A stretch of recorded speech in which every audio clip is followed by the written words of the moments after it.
चलिए, income tax के अपने बेटा 2 यूनिट कंप्लीट हो गई थी, यूनिट फर्स्ट और यूनिट थर्ड।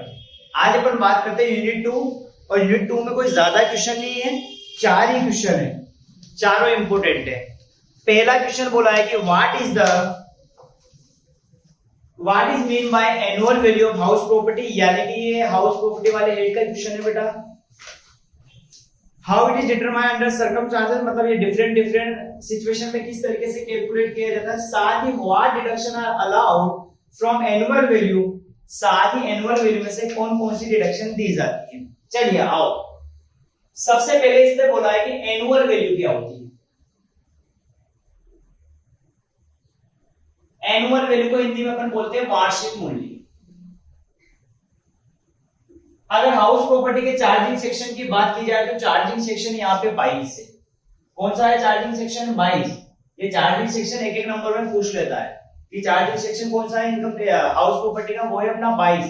और इनकम टैक्स का है सेक्शन 4, और अपन ने कल कैपिटल गेन पढ़ा था तो उसका चार्जिंग सेक्शन है 45। ठीक, जो हाउस प्रॉपर्टी यानी मकान संपत्ति की जो भी इनकम है उसका चार्जिंग सेक्शन है बेटा अपना सेक्शन 22। अब सेक्शन 22 जो चार्जिंग सेक्शन है, अगर हाउस प्रॉपर्टी में आपको टैक्स लगाना है तो जिस वैल्यू पे टैक्स लगता है हाउस प्रॉपर्टी में उसे क्या बोला जाता है? एनुअल वैल्यू बोला जाता है। यानी कि हाउस प्रॉपर्टी में जिस वैल्यू के ऊपर टैक्स लगेगा उसी को क्या बोलेंगे अपन? एनुअल वैल्यू या वार्षिक मूल्य बोलेंगे।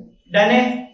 अब ये इसकी जो कैलकुलेशन है बेटा वो डिफरेंट सिचुएशन में हर केस में क्या होगी? अलग अलग होगी। अगर मैं पहली सिचुएशन की बात करता हूं, आइए तो सबसे पहले लेते हैं अपन लेट आउट प्रॉपर्टी। सबसे पहले बात करते हैं अपन बेटा लेट आउट प्रॉपर्टी में एनुअल वैल्यू की कैलकुलेशन किस तरीके से की जाएगी। लेट आउट प्रॉपर्टी मतलब ऐसी हाउस प्रॉपर्टी जो काय पे है? किराए पे। किराए पे जो हाउस प्रॉपर्टी दी है अपन ने, यानी कि क्या दे रखा है? रेंट पे जो हाउस प्रॉपर्टी दे रखी, तो उसकी कैलकुलेशन अपन एनुअल वैल्यू की किस तरीके से करेंगे। देखिए क्या है, सबसे पहले अपन लिखेंगे ऊपर computation of annual value of mister, जो भी बंदे का नाम है, फॉर असेसमेंट ईयर अभी अपना 22-23 चल रहा है, और प्रीवियस ईयर बेटा अपना 21-22।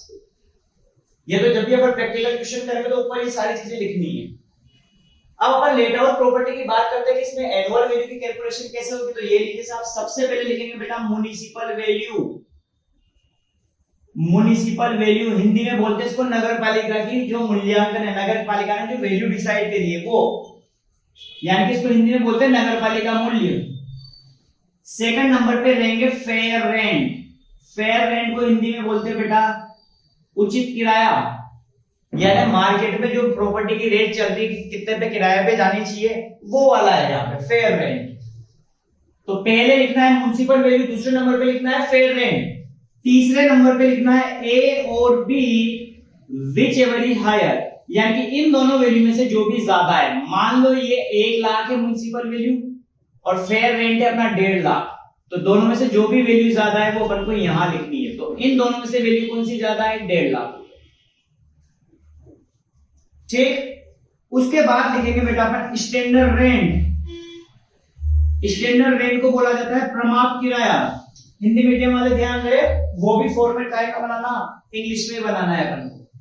तो स्टैंडर्ड रेंट क्या होता है? ऐसा किराया जो रेंट कंट्रोल एक्ट में दिया गया है, ऐसा किराया जो रेंट कंट्रोल एक्ट के हिसाब से डिसाइड है उसे हम क्या बोलते हैं? Standard rent. तो फिर लिखा जाएगा स्टैंडर्ड रेंट। मान लो स्टैंडर्ड रेंट है अपना 2 लाख रुपए।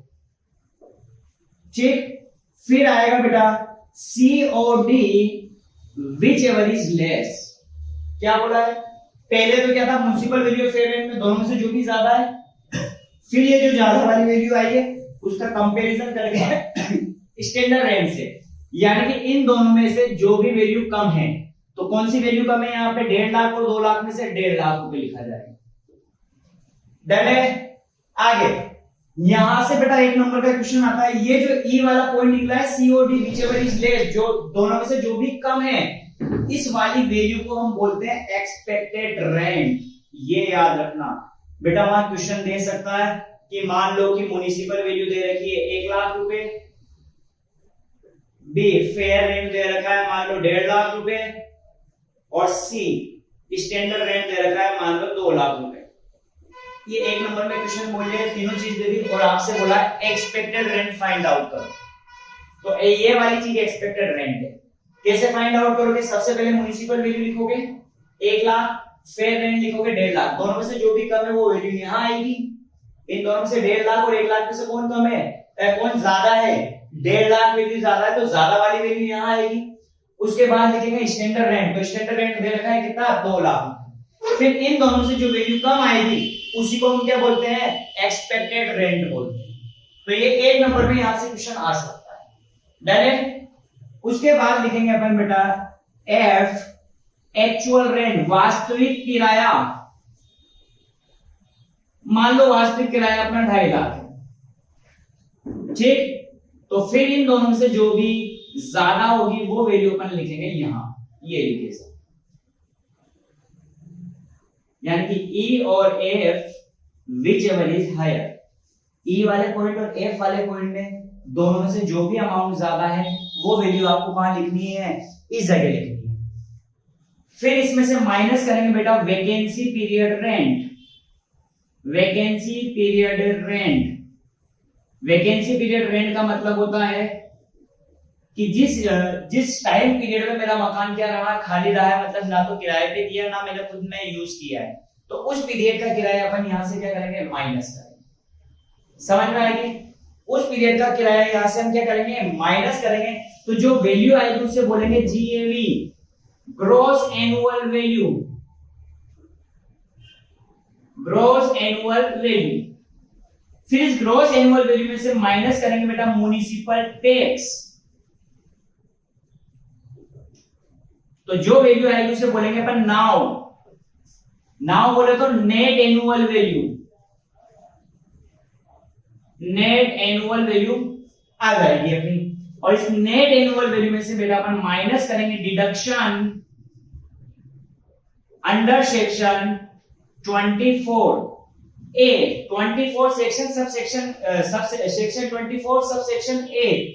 इसमें जो माइनस होएगा उसे बोला जाता है स्टैंडर्ड डिडक्शन। और बेटा स्टैंडर्ड डिडक्शन है 30%। 30% किसका? इस एनएवी का 30%। अगर मान लो ये वैल्यू 1,00,000 है तो 1,00,000 का 30% 30,000 रुपए हो जाएगा। और सेकंड जो डिडक्शन है 24B में वो है अपनी इंटरेस्ट की डिडक्शन। ये लिखे। तो जो वैल्यू आएगी उसे हम क्या बोलेंगे? Annual value of. समझ में आएगी? सबसे पहले म्युनिसिपल वैल्यू लिखेंगे, फिर फेयर रेंट, फिर दोनों में से जो भी ज्यादा होगा, फिर फेयर रेंट के बाद स्टैंडर्ड रेंट लिखेंगे, फिर कंपैरिजन करेंगे तो दोनों में से जो भी कम होगा, यानी कि पहले ज्यादा फिर कम फिर ज्यादा। याद आ जाएगा? पहले ज्यादा फिर कम फिर ज्यादा। तो तुम्हारा क्या आ जाएगा? पहले ज्यादा फिर कम। जो कम हुआ उस वैल्यू को हम एक्सपेक्टेड रेंट भी बोलते हैं। फिर निकालेंगे एक्चुअल रेंट और फिर एक्चुअल रेंट और इन दोनों में कंपैरिजन करेंगे ज्यादा वाला अमाउंट, इसमें से माइनस करेंगे बेटा वैकेंसी पीरियड रेंट, तो अपना आ जाएगा गांव ग्रॉस एनुअल वैल्यू। उसमें से माइनस करेंगे म्युनिसिपल टैक्स, तो अपनी आ जाएगी नाउ नेट एनुअल वैल्यू। और इसमें से दो डिडक्शन माइनस करना है 24A स्टैंडर्ड डिडक्शन 30%, ठीक। और इंटरेस्ट माइनस करना है तो आपकी क्या आ जाएगी? एनुअल वैल्यू आ जाएगी। ये एनुअल वैल्यू निकालने का तरीका किसमें था? लेट आउट प्रॉपर्टी के केस में था, ठीक है। अब यहाँ कुछ इंपॉर्टेंट पॉइंट है वो देखो, जो प्रैक्टिकल क्वेश्चन अगर आप करोगे घर पे तो उसमें भी काम आ जाएंगे। देखिए क्या है अगर क्वेश्चन में फेयर रेंट नहीं दिया हुआ है, क्या बोल रहा हूं मैं कि अगर क्वेश्चन में फेयर रेंट नहीं दिया हुआ है तो इस केस में जो एक्चुअल रेंट रहेगा उसी को हम क्या मान लेंगे? फेयर रेंट मान लेंगे। क्या बोल रहा है वापिस समझना? अगर क्वेश्चन में फेयर रेंट नहीं गिवन है तो एक्चुअल रेंट को ही क्या मान लिया जाएगा? फेयर रेंट मान लेंगे। डन है? आगे नेक्स्ट बात करते हैं एक्चुअल रेंट। तो बेटा एक्चुअल रेंट को कैसे निकालेंगे? सबसे पहले लिखेंगे 12 महीने का किराया, इसमें से माइनस करेंगे अनरियलाइज्ड रेंट और माइनस करेंगे एसओपी पीरियड रेंट। क्या होता है देखते हैं। मान लो मेरे पास एक हाउस प्रॉपर्टी है जो 1 अप्रैल 2021 को बनके तैयार होगी, ठीक है। यानी कि अपने प्रीवियस ईयर में 1 अप्रैल 21 को मकान बनके तैयार हो गया। मकान में 1 अगस्त 2021 से जो मकान का ओनर था, मान लो ओनर था मिस्टर प्रोफेसर, तो 1 अगस्त 2021 से इस मकान में मिस्टर प्रोफेसर रहने लग गया। डन। फिर हुआ क्या, 1 अक्टूबर 2021 से मिस्टर प्रोफेसर ने मकान खाली करा और इसको किराए पे चढ़ा दिया। पिक्चर है समझ में? मेरा प्रीवियस ईयर है 12 महीने का, 1 अप्रैल 2021 से, यानी कि 12 महीने का मुझे पूरा हिसाब बिठाना है। तो देखो 12 महीने की अगर बात करें तो मेरा मकान तो 1 अप्रैल को तैयार हो गया था, तो या तो मैं 1 अप्रैल से रहने लग जाऊं या किराए पे दे दूं। लेकिन मैंने इसमें रहने कब आया, मैं 1 अगस्त को, यानी कि 1 अप्रैल 2021 से 1 अगस्त 2021 तक मकान खाली रहा है, जिसे बोलते हैं वैकेंसी पीरियड। कितने महीने रहा? अप्रैल, मई, जून, जुलाई, यानी कि 4 महीने मेरा मकान क्या रहा, खाली हुआ। डन है। आगे मैंने किराए पे कब दिया, इसको लेट आउट किया है बेटा 1 अक्टूबर 2021 को, सॉरी लेट आउट नहीं, खुद रहने लग गया, यानी कि मकान का ओनर खुद रहने लग गया, मिस्टर प्रोफेसर खुद रहने लग गया। कब से?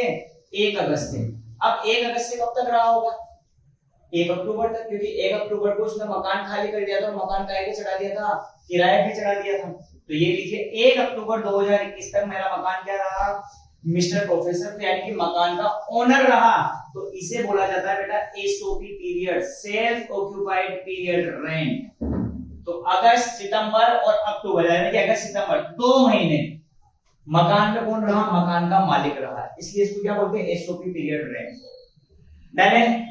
और उसके बाद जो बचा वो लेट आउट कर दिया था, यानी कि मुझे जब एक्चुअल रेंट निकालना है तो सबसे पहले मैं 12 महीने का किराया लिखूंगा, उसमें से माइनस किया जाएगा बेटा अनरियलाइज्ड रेंट। अनरियलाइज्ड रेंट का मतलब क्या होता है समझना। अनरियलाइज्ड रेंट का अगर मतलब समझा जाए तो अनरियलाइज्ड रेंट को हिंदी में बोला जाता है न वसूल हुआ किराया। अनरियलाइज्ड रेंट को क्या बोलते हैं, न वसूल हुआ किराया। यानी कि मान लो ये जो मेरा मकान था ये किराए पे दिया था अपन ने, कब से, 1 अक्टूबर से। तो 1 अक्टूबर से 31 मार्च तक किराए पे था मकान। हुआ क्या कि जो किराएदार था उसने लास्ट के 2 महीने का किराया नहीं दिया, वो किराया खा के भग गया, तो उस किराए को बोलते बेटा ना वसूल हुआ किराया। समझ में आएगी? अगर इस क्वेश्चन को अगर पूरा देखा जाए, मान लो किराया था 10,000 रुपए पर मंथ, कितना था, 10,000 रुपए पर मंथ। तो सबसे पहले मैं क्या लिखूंगा, 12 महीने का किराया, यानी कि 10,000 रुपए पर मंथ। 1 महीने का है तो 12 महीने का हो गया राजा बेटा 1,20,000। मान लो 2 महीने का किराया वो खा के भर गया आपने, तो 10,000 गुना 2 यानी कि कितना, 20,000 रुपए का मेरा क्या हो गया, अनरियलाइज्ड रेंट हो गया। वैकेंसी से यहाँ पे कोई मतलब नहीं, यहाँ पे वैकेंसी पीरियड माइनस नहीं करते, वैकेंसी पीरियड अपन इससे ऊपर ही माइनस कर देते हैं। उसके बाद एसओपी पीरियड, यानी कि मकान मालिक कितने महीने रहा इस मकान में, 2 महीने, तो 2 महीने का एसओपी पीरियड हो जाएगा 10,000 गुणा 2, 20,000। यानी कि अगर मेरे एक्चुअल किराए की बात की जाए तो वो कितना आ जाएगा, 80,000। डन। बढ़ो आगे। यानी कि अपन ने पढ़ा क्या है, सबसे पहले एनुअल वैल्यू। तो एनुअल वैल्यू क्या होती है कि हाउस प्रॉपर्टी की जिस वैल्यू के ऊपर टैक्स लगता है, जिस वैल्यू के ऊपर हम क्या लगाएंगे, टैक्स लगाएंगे, उसे हम क्या बोलेंगे, एनुअल वैल्यू या वार्षिक मूल्य बोलेंगे। इसको निकालने के अलग अलग तरीके। अगर प्रॉपर्टी लेट आउट है तो उस केस में भी मैंने फॉर्मेट लिखा था, सबसे पहले म्युनिसिपल टैक्स, म्युनिसिपल वैल्यू लिखना है, फिर फेयर रेंट लिखना है, फिर दोनों में से जो भी ज्यादा, फिर स्टैंडर्ड रेंट, फिर दोनों में से जो भी कम, फिर एक्चुअल रेंट, फिर दोनों में से जो भी ज्यादा, उसमें से माइनस करेंगे। वैकेंसी पीरियड तो अपना गांव आ जाएगा, ग्रॉस एनुअल वैल्यू, उसमें से माइनस किया जाएगा म्युनिसिपल टैक्स, तो नाउ आ जाएगा।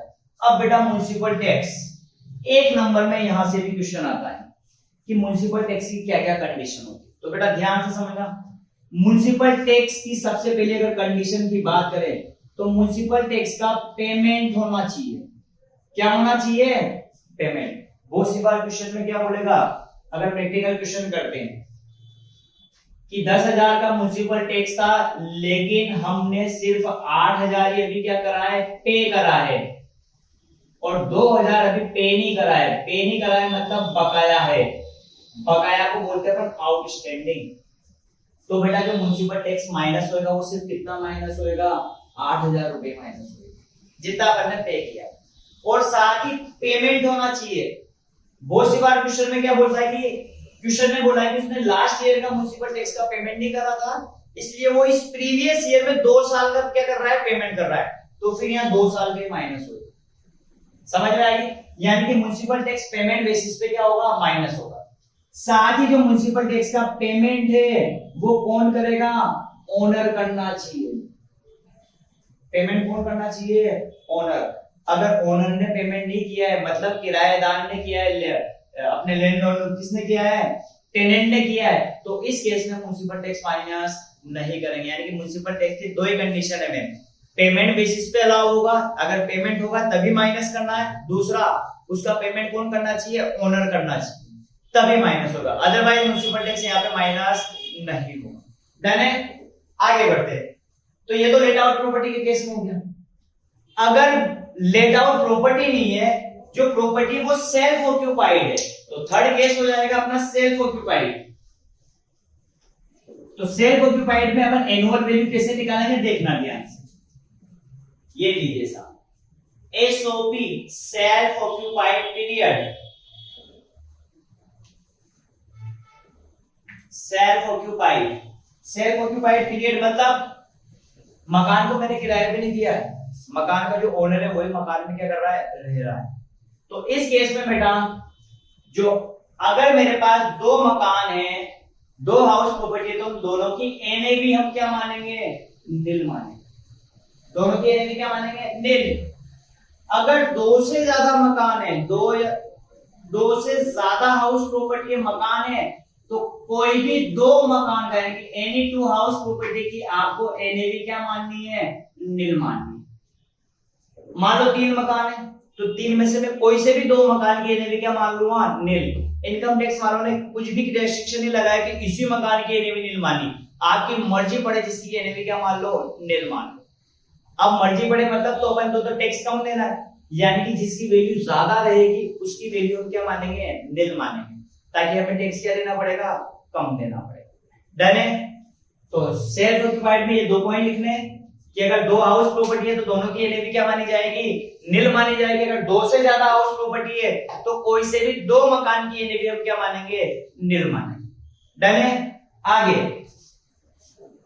मान लो अगर वैकेंसी पीरियड, यानी कि वैकेंसी पीरियड की अगर बात करें, अगर वो 12 महीने हैं, कितने महीने हैं, 12 महीने, यानी कि पूरे 12 महीने मकान क्या रहा, खाली रहा, तो इस केस में बेटा जीएवी नील मानेंगे। ध्यान रहे यहाँ एनएवी था और यहाँ क्या है, जीएवी गांव, ग्रॉस एनुअल वैल्यू, उसको हम क्या मानेंगे, नील मानेंगे। डन है? नेक्स्ट, अगर किसी ने हाउस प्रॉपर्टी को अपने रिश्तेदार को, रिलेटिव को या अपने फ्रेंड्स को फ्री में रहने के लिए दे दिया है, काय में रहने के लिए, फ्री में रहने के लिए दे दिया है, तो इस केस में भी यहाँ पे एनएवी क्या मानी जाएगी बेटा, नील मानी जाएगी। डन है क्या, बोलो क्या बोला? पहला केस तो था सेल्फ ऑक्यूपाइड, 2 मकान है तो दोनों की एनएवी नील मानेंगे, 2 से ज्यादा है तो कोई से भी 2 मकान की एनएवी नील मानेंगे। अगर पूरे 12 महीने मकान खाली रहा तो जीएवी क्या मानेंगे, नील।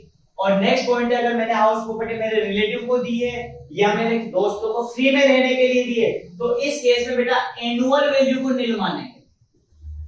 ध्यान रहे, इसको नील माना जाएगा, एनुअल वैल्यू को नील माना जाएगा। डन है? आगे बढ़ते। तो इसने पूछा था पहला कि वार्षिक मूल्य क्या होता है, एनुअल वैल्यू अपन ने समझा दिया। दूसरा बोला है कि एनुअल वैल्यू की कैलकुलेशन डिफरेंट कंडीशन में या सिचुएशन में किस तरीके से होगी। तो सबसे पहले लेट आउट पढ़ा था, वो पढ़ लिया। दूसरा एसओपी पढ़ा है। तीसरा वैकेंसी पीरियड, अगर पूरे 12 महीने हैं। और चौथा क्या पढ़ा, अगर मैंने हाउस प्रॉपर्टी किसको किराए पे दी है, मेरे रिलेटिव को दी है या मेरे फ्रेंड्स को दी है, वो भी काय में, फ्री में, तो उस केस में एनुअल वैल्यू क्या मानी जाएगी, नील मानी जाएगी। डन है? बढ़ा आगे। तो ये तो हो गया है, बट साथ ही क्वेश्चन ने बोला है कि इसमें से कौन कौन सी डिडक्शन ली जाती है। तो बेटा देखो, 2 तरह की डिडक्शन लेंगे। अभी अपन ने फॉर्मेट में भी पढ़ा था, एनएवी नाउ में से 2 तरह की डिडक्शन माइनस कर देते हैं। एक तो था स्टैंडर्ड डिडक्शन और एक था इंटरेस्ट। चलिए बहुत याद से समझना, डिडक्शन यानी कि हिंदी में बोलते हैं कटौती। अंडर सेक्शन 24, कौन से सेक्शन में दे रखा है? 24 में दे रखा है। यहां पे दो तरह की डिडक्शन है। पहली जो डिडक्शन है उसे बोला जाता है स्टैंडर्ड डिडक्शन, इंग्लिश में बोले, हिंदी में बोले तो मानक कटौती। ये बेटा 30% होती है। कितनी परसेंट देनी है? 30%। अब 30% किसका दोगे? एनएवी का, 30% ऑफ एनएवी। अब यहां पॉइंट ध्यान रखना, अगर किसी क्वेश्चन में एनएवी नील आती है या फिर नेगेटिव होती है, या तो नील रहेगी या फिर नेगेटिव, तो उस केस में स्टैंडर्ड डिडक्शन नहीं दिया जाएगा। स्टैंडर्ड डिडक्शन बराबर क्या होगा? नील। सीधी सी बात है, नील का 20% करोगे तो नील ही आएगा। और मेरा अगर अमाउंट माइनस में है तो उस केस में आपको क्या करना है? डिडक्शन देना ही नहीं। डन है? माइनस में सिर्फ एक ही केस में हो सकता है, जब एसओपी हो, सेल्फ ऑक्यूपाइड रो, क्योंकि उसमें अपन मकान की एनएवी क्या मानते हैं? नील मानते हैं। आइए आगे, स्टैंडर्ड डिडक्शन के बाद बात करते हैं बेटा इंटरेस्ट की। और इंटरेस्ट की अगर स्टैंडर्ड डिडक्शन का प्योर सेक्शन की बात करें तो 24A, और इंटरेस्ट की बात करें तो 24B। इंटरेस्ट यहां पे दो तरीके का निकलेगा। पहला इंटरेस्ट होएगा करंट ईयर का। कौन से ईयर का? करंट ईयर का, जिसको हम बोल सकते हैं प्रीवियस ईयर का इंटरेस्ट, यानी कि 1 अप्रैल 2021 से 31 मार्च 2022 तक का जो ब्याज है उसे हम क्या बोलेंगे? करंट ईयर का इंटरेस्ट, चालू वर्ष का ब्याज। दूसरा है pre construction period, pre construction period interest, जिसको अपन शॉर्ट में बोलते हैं पीसीपी, प्री कंस्ट्रक्शन पीरियड, यानी कि मकान बनने से पहले की अवधि का ब्याज। मकान बना नहीं है, बनने से पहले। और साथ में ध्यान रखना बेटा, ये इंटरेस्ट तभी लगेगा जब आपने मकान क्या करा है? बनाया है। अगर आपने मकान परचेज करा है तो उस केस में इसकी इंटरेस्ट की डिडक्शन नहीं मिलेगी। ठीक, इसमें कंडीशन दे रखी क्या कि इसमें जो इंटरेस्ट निकालेंगे तो इंटरेस्ट का जो पीरियड है वो कहां से गिनेंगे? डीओएलटी, यानी कि जिस दिन लोन लिया है उससे 31 March, just before house complete date, just before house complete date. क्या बोला है कि जिस दिन लोन लिया वहां से ब्याज चालू होगा, कहां तक? 31 मार्च। और 31 मार्च को कौन सी? जिस ईयर में मकान बनके तैयार हो गया उससे पहले वाले 31 मार्च। एग्जांपल देखो, मान लो मेरा मकान बनके तैयार हुआ है 1 अक्टूबर 2020 को, मैंने लोन लिया है, मान लो लोन लिया है मैंने 1 अप्रैल 2018, तो ये मेरा इंटरेस्ट कहां से निकलेगा? जिस दिन लोन लिया है 1 अप्रैल 2018 से 31 मार्च। 31 मार्च में कौन सी? जिस दिन में मकान कंप्लीट हुआ उससे पहले वाला। मकान कंप्लीट हुआ 1 अक्टूबर 2020 को, तो इससे पहले 31 मार्च कब आएगा? 2020 में है। तो इस पीरियड का जो इंटरेस्ट रहेगा वो कौन सा इंटरेस्ट कहलाएगा? अपना प्री कंस्ट्रक्शन पीरियड। साथ ही ये जो इंटरेस्ट है बेटा, ये इस इंटरेस्ट की जो डिडक्शन है वो 5 इंस्टॉलमेंट में मिलेगी। कितनी इंस्टॉलमेंट में मिलेगी?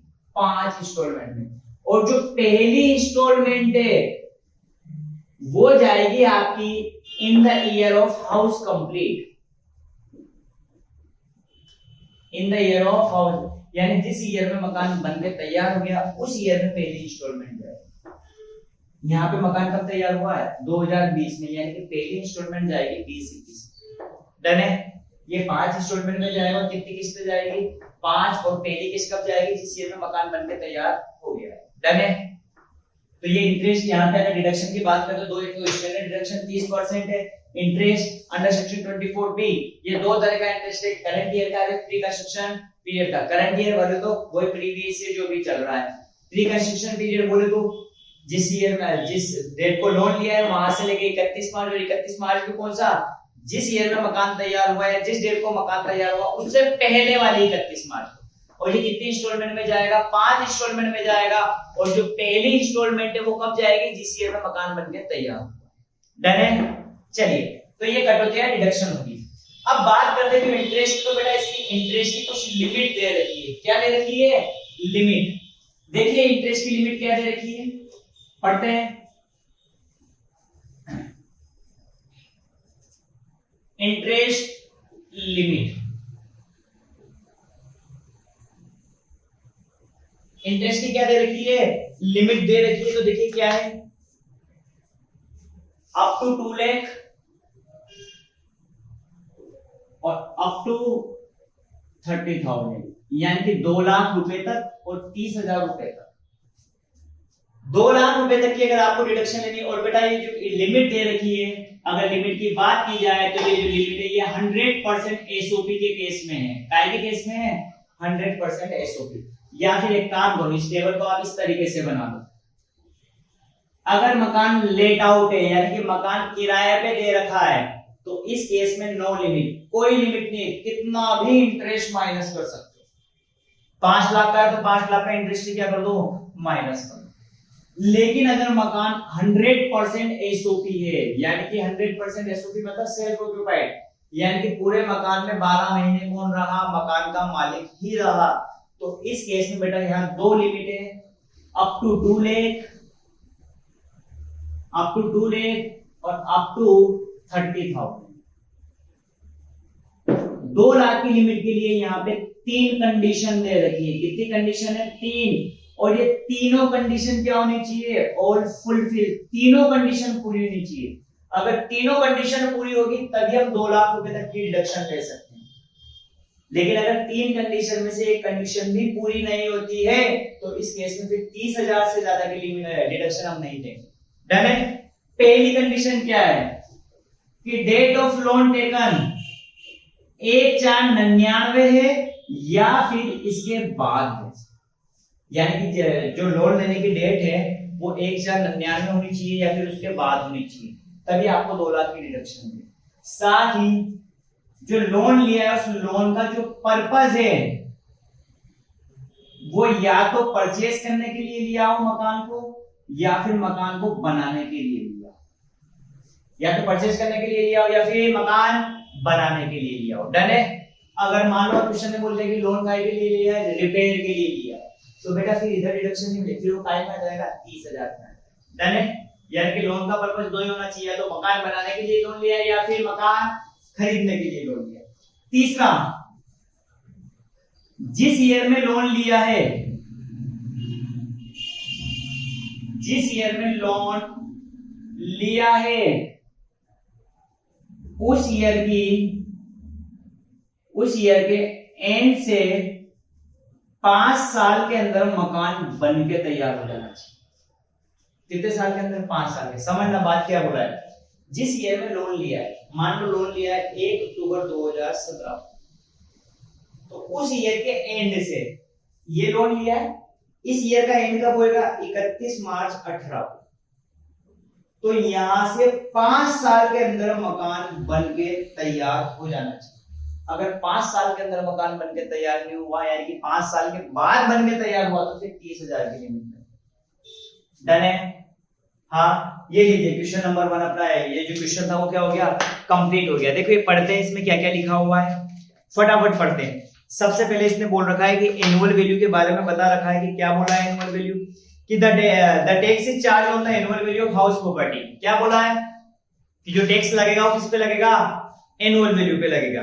साथ ही इसका आप अलग अलग तरीके से, सबसे पहले देखा in case of let out property, बेटा पूरा होगा वही फॉर्मेट है जो अपन ने पढ़ा है, पढ़ना पढ़ देंगे। पीछे कैलकुलेशन दे रखी, पहला पॉइंट लिखा है if fair rent not given in question, तो फेयर रेंट बराबर क्या हो जाएगा? Actual rent. ये पढ़ा है अपन ने। अगर फेयर रेंट नहीं दे रखा है तो एक्चुअल रेंट को हम फेयर रेंट मानेंगे। फिर एक्चुअल रेंट की कैलकुलेशन का तरीका बोल रखा है कि 12 महीने का किराया minus unrealised rent minus SOP rent. फिर बोला है म्युनिसिपल टैक्स, तो म्युनिसिपल टैक्स की यहाँ कंडीशन दे रखी है, देखो कि म्युनिसिपल टैक्स पेमेंट बेसिस पे अलाउ होगा, साथ ही उसका पेमेंट कौन करना चाहिए? ओनर करना चाहिए। उसके बाद सेल्फ ऑक्युपाइड पीरियड के बारे में, सेल्फ ऑक्युपाइड प्रॉपर्टी के बारे में बोला है। अगर 2 हाउस है, दोनों एसओपी है तो एनएबी नहीं लेंगे, 2 से ज्यादा है तो किसी भी 2 मकान की एनएबी नहीं ले लेंगे। अगर पूरे मकान 12 महीने मकान खाली रहा है, वेकेंट रहा, तो उस केस में जीएवी नहीं लेंगे। उसके बाद आगे बोला कि अगर कोई भी फ्रेंड या रिलेटिव को मकान दिया है किराए पे फ्री में, तो उस केस में एनुअल वैल्यू क्या ले लेंगे? 0 ले लेंगे। डन है? एक और केस देखा, in case of partly let out property. समझ आई है? टाइम बेसिस पे मान लो कि 12 महीने होते पूरे साल में, 2 महीने मकान खाली, 2 महीने में खुद रहा और बाकी के 8 महीने मैंने किराए पे चढ़ा दिया, या फिर उल्टा ले लो 8 महीने मकान मालिक खुद रहा और 2 महीने किराए पे चढ़ा दिया, तो इस केस में अगर कोई भी हाउस प्रॉपर्टी एक दिन भी किराए पे चलेगी तो हम उसकी कैलकुलेशन ऐसे किस तरीके से करेंगे जैसे कि उसको हमने किराए पे कितने महीने दिया है, 12 महीने दिया है। समझ में आएगी बात? अगर एक दिन भी किराए पे दे दिया तो हम उसकी कैलकुलेशन किराए का मकान मान के ही करेंगे, यानी कि लेट आउट प्रॉपर्टी मान के ही की जाएगी। डन है? आगे फिर डिडक्शन दे रखी कि स्टैंडर्ड डिडक्शन दे रखी 24A में 30%। ठीक, बेटा स्टैंडर्ड डिडक्शन अपन 30% दे रहे हैं तो एक्स्ट्रा कोई भी खर्चा यहाँ पे माइनस नहीं होगा। ग्राउंड रेंट हो गया, इंश्योरेंस प्रीमियम हो गया, फायर इंश्योरेंस प्रीमियम हो गया, कोई भी माइनस नहीं होगा। कलेक्शन चार्ज हो गया तो कोई भी खर्चा यहाँ पे अदर एक्स्ट्रा माइनस नहीं होगा। आगे इंटरेस्ट की लिमिट दे रखी कि इंटरेस्ट ड्यू बेसिस पे लाओ है। एक और पॉइंट ध्यान रखना बेटा, इंटरेस्ट में अगर आप इंटरेस्ट का पेमेंट आउटसाइड इंडिया करते हो या फिर किसी नॉन रेसिडेंट को इंटरेस्ट का पेमेंट किया जाता है तो सेक्शन 25 बोलता है कि उसके ऊपर टीडीएस कटना चाहिए, टैक्स डिडक्टेड एट सोर्स। अगर टीडीएस नहीं काटा तो फिर इंटरेस्ट की डिडक्शन नहीं होगी। पर पॉइंट याद रखना किसको पेमेंट होना चाहिए, नॉन रेसिडेंट को, अनिवासी को, जो भारत का निवासी नहीं, ठीक है, या आउटसाइड इंडिया के किसी बंदे को किया है जो कि क्या है, नॉन रेसिडेंट है, तो इस केस में टीडीएस काटना जरूरी है। अगर टीडीएस नहीं काटा जाता है तो फिर इंटरेस्ट की डिडक्शन यहाँ पे नहीं दी जाएगी। डन है? तो एक बार फोटो लेना हो तो ले लो इसका, फिर आगे की बात करते हैं। चलिए आइए क्वेश्चन नंबर 5 पे। क्वेश्चन नंबर 5 क्या बोल रहा है, what do you understand by T coffee and rubber development account, explain in detail the various provision of income tax act 1961 regarding this. क्या बोल रहा है कि T coffee rubber account development account से आपका क्या मतलब है। तो बेटा टी कॉफी रबर अकाउंट होता क्या है कि समझना कि जो भी असेसी यानी कि जो भी बंदा है या कोई भी करदाता है, अगर वो इंडिया में चाय कॉफी रबड़ के प्रोडक्शन में लगा हुआ है, उसके उत्पादन उसको उगाने में और उस प्रोडक्शन में लगा हुआ है, बंदा कहाँ लगा होना चाहिए, इंडिया में, ये चीज ध्यान रखना। अगर वो बंदा उसमें लगा हुआ है तो उसको क्या करना पड़ेगा, कुछ अमाउंट एक अकाउंट में जमा करना पड़ेगा, जिसे जिस अकाउंट में वो पैसा जमा करेंगे उसे हम बोलते हैं tea coffee and rubber development account. Picture आई समझ में कि अगर कोई भी बंदा है, ठीक है, वो इंडिया में चाय कॉफी रबर को उगाने में लगा हुआ है, उसको उत्पादन यानी कि प्रोडक्शन में लगा हुआ है, तो इस केस में उसे एक सर्टेन अमाउंट बैंक में जमा करना पड़ेगा, और जो बैंक में जमा होगा उस बैंक को बोलते हैं नेशनल बैंक, राष्ट्रीय बैंक, जिसे बोला जाता है नाबार्ड। नाबार्ड बैंक में आपको क्या करना पड़ेगा, सम अमाउंट जमा करना पड़ेगा जितनी आपको डिडक्शन लेनी है, ठीक है, और जिस अकाउंट में जमा करेंगे उसी को हम क्या बोलते हैं, tea coffee rubber development account. ठीक, तो इसके वेरियस प्रोविजन के लिए यहाँ पे एक टेबल दे रखी, तो वो टेबल पढ़िएगा। पहला लिखा है असेसी। असेसी कौन होना चाहिए कि कोई भी बंदा जो इंडिया में काय में लगा हुआ है, चाय कॉफी या फिर रबड़ के प्रोडक्शन में लगा हुआ है या उसको उगाने में लगा हुआ है, पर इंडिया में होना चाहिए। साथ ही उसको कुछ अमाउंट जमा करना पड़ेगा एक अकाउंट में, काय में, tea coffee rubber development account में। और ये पैसा कब जमा करना पड़ेगा बेटा, due date of return file से पहले। कब जमा करना पड़ेगा, due date of return file से पहले, या फिर जिस ईयर में मेरा प्रीवियस ईयर खत्म हो रहा है उसके 6 महीने के अंदर। यानी कि देखो मेरा प्रीवियस ईयर खत्म हो रहा है 31 मार्च 2022, 21 से चालू होगा 22 को बताऊं, तो इसके 6 महीने के अंदर यानी कि 30 सितंबर तक पैसा जमा हो जाना चाहिए, या फिर रिटर्न फाइल की डेट से पहले। रिटर्न फाइल की 3 डेट बताई थी मैंने, 31 जुलाई, 30 सितंबर और 30 नवंबर। ठीक, तो इन दोनों डेट में से जो भी डेट पहले आएगी उस डेट तक आपको एक सर्टेन अमाउंट का जमा करना पड़ेगा T coffee rubber and development account में। और कौन से बैंक में, राष्ट्रीय बैंक यानी कि नेशनल बैंक में, नाबार्ड में। डन। अब यहाँ पे डिडक्शन कितनी मिलेगी, तो लिखा है अमाउंट ऑफ डिडक्शन कि जितना भी पैसा जमा करा है, और ऐसे बिजनेस के जो भी प्रॉफिट होगा उसका 40%। कितना परसेंट, 40%। डन है। जितना पैसा किस अकाउंट में जमा करा है, टी कॉफी रबर अकाउंट में, और दूसरा ऐसे बिजनेस से अगर कोई प्रॉफिट होता है तो प्रॉफिट का 40%। दोनों में से जो भी अमाउंट कम होगा उतनी ही आपको क्या मिलेगी, डिडक्शन मिलेगी। डन है। आगे अब जो टी कॉफी रबर अकाउंट में बेटा मैंने पैसा जमा कराया है, उस पैसे को मैं निकाल भी तो सकता हूं। तो बेटा निकाला जा सकता है कब, केस में अगर बिजनेस बंद हो जाता है, या फिर फर्म का क्या हो गया, डिसोल्यूशन हो गया, फर्म बंद हो गई है, या फिर जो इस असेसी ने ये बिजनेस करा था उस असेसी की क्या होगी, डेथ हो गई है। अगर एचयूएफ है तो एचयूएफ का पार्टीशन हो गया है, विभाजन हो गया है, या फिर कंपनी है तो कंपनी का क्या हो गया, समापन हो गया, कंपनी का क्या हो गया, लिक्विडेशन हो गया। तो इन केस में हम पैसा क्या कर सकते हैं, निकाल सकते हैं। साथ ही ध्यान रहे, अगर आप न्यू टैक्स रेट अपनाते हो, नई टैक्स रेट, दो टैक्स रेट है, ओल्ड और न्यू, अगर न्यू टैक्स रेट अपनाओगे तो उस केस में 33AB जो टी कॉफी रबड़ वाला है, इसमें कोई भी डिडक्शन नहीं मिलेगा। डन है। तो टी कॉफी रबड़ अकाउंट की अगर बात की जाए बेटा, तो टी कॉफी रबड़ अकाउंट में क्या बोला है, क्वेश्चन है कि टी कॉफी रबड़ अकाउंट होता है क्या है कि अगर कोई भी एसएससी, कोई भी करदाता इंडिया में चाय, कॉफी, रबड़ को उगाने या उसको उत्पादन में लगा हुआ है तो उसको एक सर्टेन अमाउंट एक अकाउंट में, बैंक अकाउंट में जमा करना पड़ेगा, एक स्पेशल अकाउंट में जमा करना पड़ेगा जिसे बोला जाएगा टी कॉफी रबड़ डेवलपमेंट अकाउंट। ठीक, और किस बैंक में जमा करना पड़ेगा, नेशनल बैंक, राष्ट्रीय बैंक जिसे हम बोलते हैं नाबार्ड।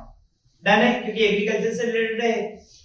आगे अमाउंट जमा कब करना है, तो अमाउंट जमा करने के लिए क्या बोला कि जिस ईयर में प्रीवियस ईयर कंप्लीट खत्म हो रहा है उसके 6 महीने के अंदर या फिर रिटर्न फाइल करने की डेट, दोनों में से जो भी पहले है उसका आपको अमाउंट जमा करना पड़ेगा।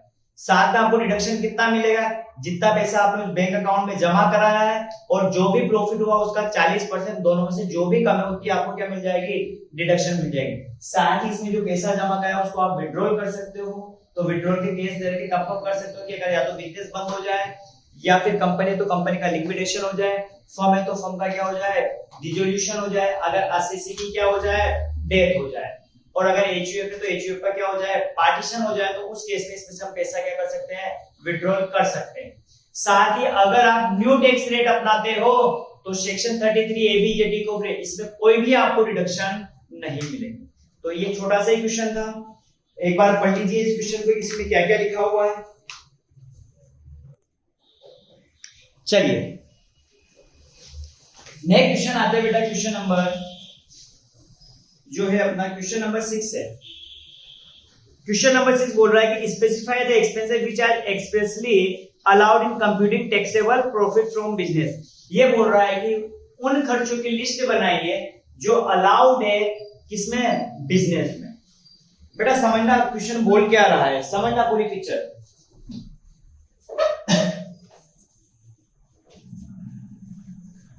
क्वेश्चन नंबर शायद 7 या 6, क्वेश्चन नंबर 6 समझो, बिजनेस एंड प्रोफेशन, बिजनेस समझते हो और प्रोफेशन भी समझते हो, व्यापार एंड पेशा, बिजनेस एंड प्रोफेशन। अब समझना, अब बिजनेस एंड प्रोफेशन में क्या होता है, मान लो बिजनेस है तो बिजनेस में मैंने प्रॉफिट एंड लॉस अकाउंट बनाते हैं, क्या बनाते हैं, प्रॉफिट एंड लॉस। अब प्रॉफिट एंड लॉस अकाउंट में जो नेट प्रॉफिट होता है, मान लो वो 1 लाख, तो इस 1 लाख के प्रॉफिट पे क्या लगेगा, टैक्स लगेगा। इस 1 लाख के प्रॉफिट पे क्या लगेगा, सीधी सी बात क्या है, जो भी प्रॉफिट होगा उस पे क्या लगेगा, टैक्स लगेगा। अब बंदों ने क्या करा, जितना कम प्रॉफिट होगा उतना कम टैक्स देना पड़ेगा, जितना ज्यादा प्रॉफिट होगा तो टैक्स भी क्या देना पड़ेगा, ज्यादा देना पड़ेगा। तो लोगों ने क्या करना शुरू करा कि इसमें वो अनशन खर्चे लिखने लगे, अनर्गल खर्चे, ताकि मेरा प्रॉफिट क्या हो, कम, क्योंकि जैसे ही खर्चे बढ़ेंगे प्रॉफिट ऑटोमेटिक क्या हो जाएगा, कम हो जाएगा। पिक्चर आगे समझ में। तो यहाँ पे इनकम टैक्स एक चैप्टर ही बना दिया, बिजनेस एंड प्रोफेशन। उसने कुछ बता दिया कि इन खर्चों को आप P&L में लिख सकते हो, इन खर्चों को आप P&L में नहीं लिख सकते हो। तो क्वेश्चन ने बोला है कि कौन कौन से अलाउड एक्सपेंसेस है। तो बेटा अलाउड एक्सपेंसेस क्या होते हैं, ऐसे एक्सपेंसेस जिन्हें इनकम टैक्स एक्ट 1961 के प्रोविजन के हिसाब से प्रॉफिट एंड लॉस अकाउंट में लिखा जा सकता है। इनकम टैक्स वालों ने बोला है कि लिखो, तो आप लिख दो, खर्चे लिखते ही मेरा प्रॉफिट क्या होगा, कम। ये तो अलाउड एक्सपेंसेस हो गए। ऐसे होते हैं बेटा डिसअलाउड एक्सपेंसेस। बेटा दोनों वर्ड याद रखना, डिसअलाउड एक्सपेंसेस यानी कि ऐसे खर्चे जिन्हें P&L में नहीं लिख सकते। समझ में आएगी। खर्चे दो तरह के, अलाउड और डिसअलाउड। तो दो क्वेश्चन दे रखे, छठा क्वेश्चन जो है वो अलाउड एक्सपेंसेस के लिए, सातवां क्वेश्चन है वो डिसअलाउड एक्सपेंसेस के लिए। तो दोनों में से एक क्वेश्चन तुम्हें एग्जाम में दिख जाएगा। अब 100% बेटा ये आते ही आता है इसका क्वेश्चन, या तो अलाउड पूछ लेता है, क्या पूछ लेता है, डिसअलाउड पूछ लेता है। तो अलाउड खर्चे क्या होते हैं, ऐसे खर्चे जिसको आप P&L में लिख सकते हो, और डिसअलाउड जिन्हें P&L में नहीं लिखा जा सकता।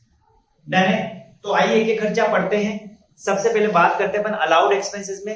तो पहला एक्सपेंसेस दे रखा है, देखो बेटा टेबल बनी हुई उसमें लिखा है सेक्शन 30। सेक्शन 30 लिखा हुआ है, क्या लिखा हुआ है? Expenses related to building, building से रिलेटेड खर्चे। अब बिल्डिंग से रिलेटेड खर्चे में यहाँ पे टेबल बनाई है, उसमें मैंने लिखा है ओनर और एक लिखा है क्या? टेनेंट। अब बेटा मान लो अगर बिल्डिंग का मैं खुद ओनर हूं और मेरा ही बिजनेस है, यानी कि ओनर ही क्या है, मतलब बिल्डिंग का मालिक कौन है? जो जिसका बिजनेस है वही उसका क्या है? मालिक। तो मुझे बताओ क्या मुझे किराया देना पड़ेगा? साहब मुझे किराया नहीं देना पड़ेगा। तो जो रेंट है वो नॉट अलाउड है, मतलब उसको मैं P&L में नहीं लिख सकता क्योंकि बिल्डिंग खुद की है, तो खुद ही खुद को कैसे किराया देगा? साथ ही दूसरा लिखा है रेंट एंड टैक्स, अगर उसके ऊपर कोई भी टैक्स लगता है वो अलाउड है, उसे लिखा जा सकता है। इंश्योरेंस करवाया है बिल्डिंग का, लिखा जा सकता है। रिपेयर करवाया है बिल्डिंग का, लिखा जा सकता है। लेकिन रिपेयर कौन सा होना चाहिए? रेवेन्यू रिपेयर होना चाहिए। रेवेन्यू मतलब आयकर, ठीक, छोटा मोटा रिपेयर का खर्चा।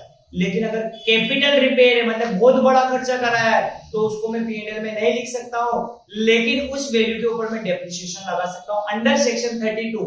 डेप्रिसिएशन का सेक्शन 32 है, तो मैं सेक्शन 32 में उस कैपिटल बड़े रिपेयर के ऊपर क्या लगा सकता हूं बेटा? डेप्रिसिएशन में लगा सकता हूं, और डेप्रिसिएशन को मैं P&L में लिख सकता हूं। डन है। तो रिलेटेड टू बिल्डिंग, अगर खुद की बिल्डिंग है तो रेंट का खर्चा नहीं लिख सकता हूं, बाकी सारे खर्चे लिखूंगा। रेंट एंड टैक्स लिखूंगा, इंश्योरेंस का खर्चा मैं P&L में लिख सकता हूं, अगर उसमें रेवेन्यू रिपेयर कराया तो लिख सकता हूं, लेकिन कैपिटल रिपेयर को नहीं लिखा जाएगा। लेकिन कैपिटल रिपेयर का जो डेप्रिसिएशन है उसको लिखा जा सकता है। डन। ये तो बिल्डिंग अगर खुद की है। तो अगर बिल्डिंग मैंने क्या ली है? किराए पे ली है, तो जितने भी खर्चे सबको लिखा जा सकता है। किराए को भी लिखा सकता है क्योंकि अब तो मेरे को किराया पे करना पड़ेगा बाहर। अगर मैं मालिक होता तो मुझे पे नहीं करना पड़ता, लेकिन अगर मैंने बिल्डिंग को क्या लिया है? दूसरे से किराए पे लिया है, तो उसको मुझे किराया पे करना पड़ेगा, तो उस किराए को मैं यहाँ पे लिख सकता हूँ। अगर उस बिल्डिंग का इंश्योरेंस करवाया तो लिख सकता हूँ, उसका रिपेयर का खर्चा है, रेवेन्यू लिख सकता हूँ, लेकिन कैपिटल रिपेयर को नहीं लिखा जाएगा। कैपिटल रिपेयर पे क्या लगेगा? डेप्रिसिएशन, और उस डेप्रिसिएशन को मैं यहाँ पे लिख सकता हूँ। डन है। तो ये था सेक्शन 30। सेक्शन 30 क्या था? बिल्डिंग का। तो बिल्डिंग में दो कॉलम बनाए, ओनर और टेनेंट। ओनर के केस में किराया नहीं आएगा, बाकी सारे खर्चे आएंगे।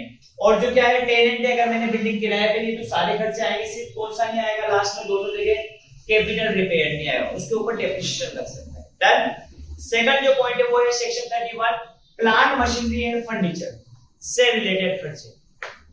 प्लांट मशीनरी और फर्नीचर से, तो इसमें भी वही टेबल, ओनर और टेनेंट। तो ओनर में किराया नहीं आएगा, इंश्योरेंस आएगा, रेवेन्यू रिपेयर आएगा, कैपिटल रिपेयर नहीं आएगा। लेकिन कैपिटल रिपेयर पे मैं क्या लगा सकता हूँ? डेप्रिसिएशन लगा सकता हूँ।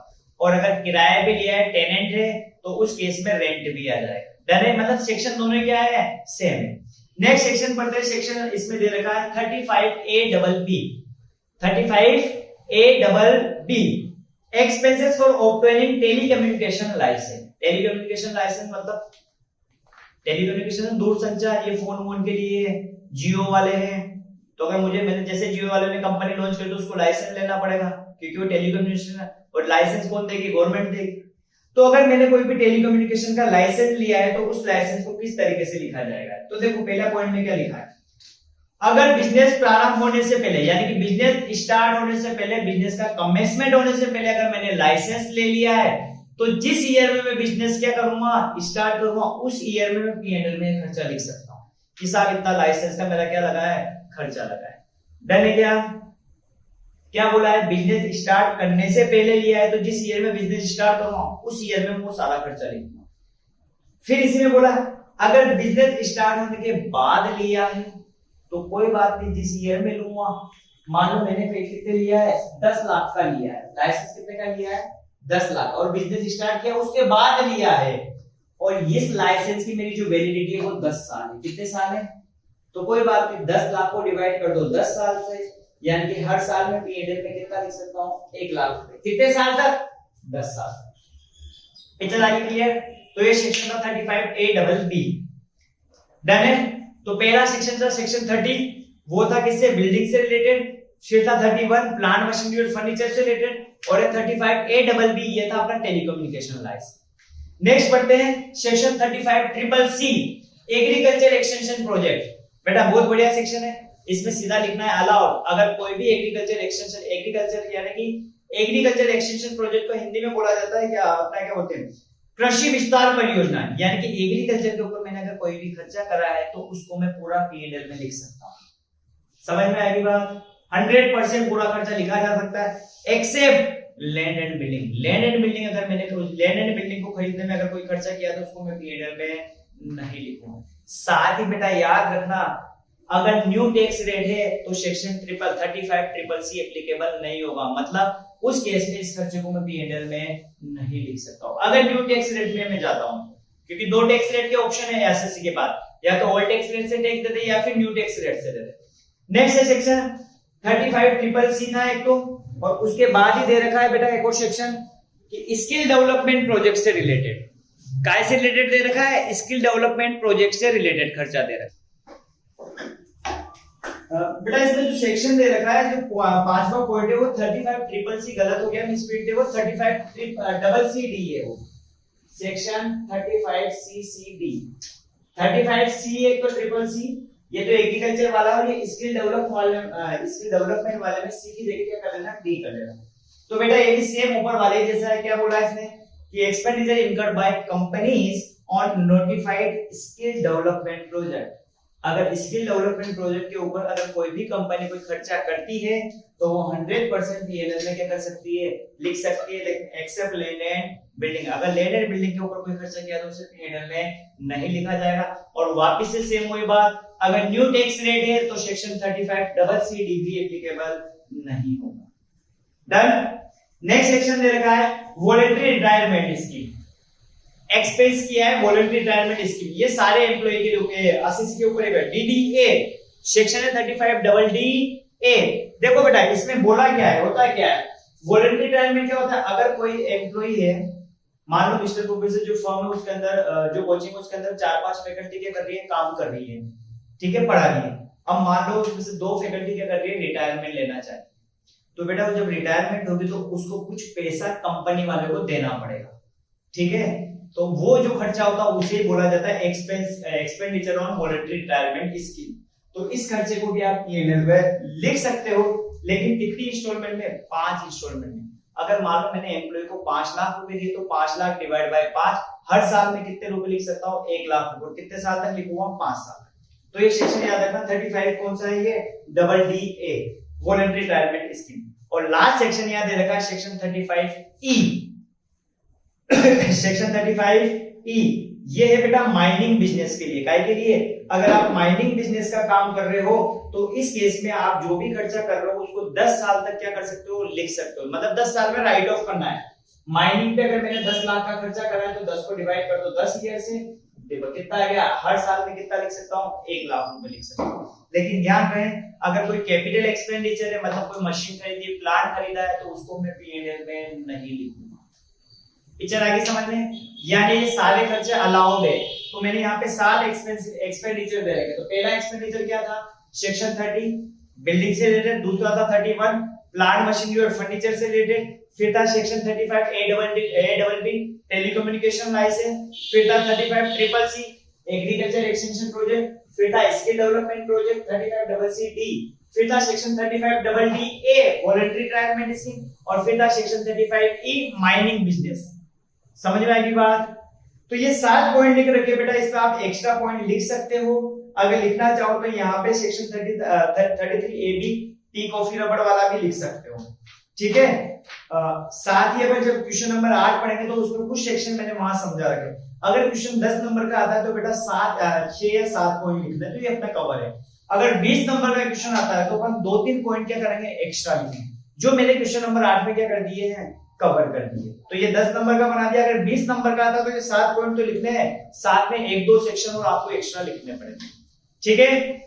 डन है। तो ये लीजिए अपना क्वेश्चन नंबर 6 क्या हो गया, कंप्लीट। ये थे अलाउड एक्सपेंसेस। और जो क्वेश्चन नंबर 7 है बेटा उसमें बोला है कि एक्सप्रेसली डिसअलाउड खर्चे बताओ। कौन से खर्चे बताने हैं आपको, जो खर्चे आप P&L में नहीं लिख सकते हो उनकी लिस्ट बतानी है। बेटा बहुत बढ़िया इजी सा क्वेश्चन है। देखो क्या क्या है, पढ़ते हैं। For all type of assessee, क्या बोला है, सभी तरह के असेसी के लिए। पहला खर्चा है इनकम टैक्स, प्रॉपर्टी टैक्स और वेल्थ टैक्स। यानी कि कुल मिला के बाद है जितने भी डायरेक्ट टैक्स है उसको आप P&L में लिख सकते हो। ना तो इनकम टैक्स लिखोगे, ना प्रोविजन फॉर टैक्स लिखोगे, ना प्रॉपर्टी टैक्स लिखोगे, ना वेल्थ टैक्स लिखोगे। पिक्चर आएगी समझ में? यानी कि जितने भी डायरेक्ट टैक्स है उसको आप पीएनएल में नहीं लिख सकते हो। दूसरा, पर्सनल या फिर डोमेस्टिक या हाउस होल्ड या फिर ड्राइंग। मान लो मैं मिस्टर प्रोफेसर अपन रन कर रहे हैं, अगर मेरा कोई भी पर्सनल खर्चा है तो मैं उसको बिजनेस में नहीं लिखूंगा। वो मेरा पर्सनल खर्चा है, घरेलू खर्चा है, उसको पीएनएल में नहीं लिखना है। डन है। दूसरा खर्चा, ऑल प्रोविजन एंड रिजर्व्स, कोई सा भी प्रोविजन हो, चाहे प्रोविजन फॉर वेंडर्स हो, प्रोविजन फॉर टैक्स हो, ट्रांसफर टू कोई भी रिजर्व किया तो उसको भी आप पीएनएल में शो नहीं करो। डन। नेक्स्ट है क्या बोला कि डोनेशन, प्रेजेंट गिफ्ट और payment for charitable purpose. Charitable purpose के लिए अगर आपने बिजनेस में कोई भी डोनेशन वोनेशन दिया है तो उसको भी आप पीएनएल में नहीं लिखोगे। उसके लिए हमको क्या मिल जाएगी, 80G में डिडक्शन मिल जाएगी, तो उसको यहाँ पे नहीं लिखना है। नेक्स्ट है कोई भी कैपिटल एक्सपेंडिचर है तो उसको पीएनएल में नहीं लिखना है, लेकिन कैपिटल एक्सपेंडिचर के ऊपर अगर डेप्रिसिएशन लगता है तो उसको आप पीएनएल में लिख सकते हो। नेक्स्ट है अगर आपके ऊपर कोई भी पेनल्टी लगी है ब्रीच ऑफ लॉ की, अगर आपने कोई कानून तोड़ा है और उसकी पेनल्टी लगी है तो उसको भी आप पीएनएल में नहीं लिख सकते हो। मान लो मैं बाइक से जा रहा था, ठीक है, मुझे पुलिस वालों ने पकड़ लिया, हेलमेट नहीं था, मेरे ऊपर क्या 1000 रुपए का चालान बना, तो ये ब्रीच ऑफ लॉ है, मैंने लॉ को तोड़ा है, तो उस पेनल्टी को मैं यहाँ पे नहीं लिखूंगा। डन। आगे, कॉर्पोरेट सोशल रेस्पॉन्सिबिलिटी में अगर कोई भी खर्चा करा है, CSR हिंदी में बोलते हैं इसको, निगमित सामाजिक उत्तरदायित्व। होता क्या है, कंपनी एक्ट में एक सेक्शन है, सेक्शन 135, कंपनी एक्ट 2013 का एक सेक्शन है बेटा, सेक्शन 135 कॉर्पोरेट सोशल रेस्पॉन्सिबिलिटी, कि हर कंपनी जो सामाजिक काम कर रही है, मतलब जो कि बिजनेस कर रही है, तो उसमें कुछ फैक्ट्रियां डाल रखी है, तो उस फैक्ट्री से जो धुआं निकलता है उससे अपना जल गया जो पानी है वो भी क्या हो रहा है, पोल्यूटेड हो रहा है, एयर भी क्या हो रही है, पोल्यूटेड हो रही है, प्रदूषण फैल रहा है, तो उनको कुछ सामाजिक काम भी करने पड़े। उसमें क्या होता है कि जो कंपनी 2013 में अगर 135 से बोला जाए तो उसमें बोला है कि लास्ट 3 ईयर के प्रॉफिट का 2% आपको क्या करना पड़ेगा, सामाजिक कार्यों में लगाना पड़ेगा। ठीक है, तो अगर आप कोई भी उसके रिलेटेड कोई भी पैसा खर्च करते हो सामाजिक कार्य में तो उसको आप यहाँ पे पीएनएल में नहीं लिख सकते। नेक्स्ट, डायरेक्ट टैक्स आ गया वापिस। उससे पहले एक और आया बेटा, एडवर्टाइजमेंट एक्सपेंडिचर। बेटा एडवर्टाइजमेंट एक्सपेंडिचर आप जनरली पीएनएल में लिख सकते हो, लेकिन अगर एडवर्टाइजमेंट एक्सपेंडिचर आपने किस में दिया है, पॉलिटिकल पार्टी के सोवेनियर में दिया है, उनके पंपलेट में दिया है, उनके ब्रोशर में दिया है, तो उस खर्चे को आप यहाँ नहीं लिखोगे। ये मोस्ट इंपोर्टेंट सेक्शन है, एक नंबर में पूछा जाता है। ये सेक्शन है 37 sub section 2B, section 37 sub section 2B। इसमें क्या बोला है कि अगर कोई भी एडवर्टाइजमेंट किया आपने, अगर पॉलिटिकल पार्टी के पंपलेट में किया है, ब्रोशर में दिया है या फिर सोवेनियर में दिया है, तो ऐसे खर्चों को आप पीएनएल में नहीं लिखना। अगर पॉलिटिकल पार्टी में दिया है तो नहीं लिखना है, अदरवाइज आप लिख सकते हो। नेक्स्ट, इंटरेस्ट ऑन कैपिटल नहीं लिखना है, सीधी सी बात है। इंटरेस्ट ऑन कैपिटल तो ओनर का है, तो ओनर से रिलेटेड खर्चे तो यहाँ कोई भी नहीं आएंगे। नेक्स्ट बोला है कंट्रीब्यूशन टू यूआरपीएफ। बेटा यूआरपीएफ अनरिकॉग्नाइज्ड प्रोविडेंट फंड अपन पढ़ चुके हैं, अगर कंपनी ने उसमें कोई भी कंट्रीब्यूशन किया है तो उसको आप पीएनएल में नहीं लिखोगे। नेक्स्ट बोला है LIC लाइफ इंश्योरेंस। तो बेटा लाइफ इंश्योरेंस बिजनेस की नहीं होती है, ये ओनर की होगी, तो इसको यहाँ पे पीएनएल में नहीं लिखा जाएगा। आगे सैलरी, ओनर की सैलरी, उसे भी पीएनएल में नहीं लिखा जाएगा। एडवांस टैक्स, उसे भी पीएनएल में नहीं लिखा जाएगा। नेक्स्ट बोला है क्या कि अगर इंडिया के बाहर या किसी भी नॉन रेसिडेंट को अगर आपने सैलरी का पेमेंट किया है और उसके ऊपर टीडीएस नहीं काटा है तो उसको आप पीएनएल में नहीं लिख सकते। डन है। आगे दूसरा पॉइंट, एक और पॉइंट दिया है कि इंटरेस्ट, रॉयल्टी या फिर टेक्निकल फीस अगर आपने क्या करा है, किसी आउटसाइड इंडिया में नॉन रेसिडेंट को दिया है तो उस केस में भी टीडीएस काटना कंपलसरी है। अगर टीडीएस नहीं काटोगे तो उस खर्च को आप पीएनएल में नहीं लिख सकते।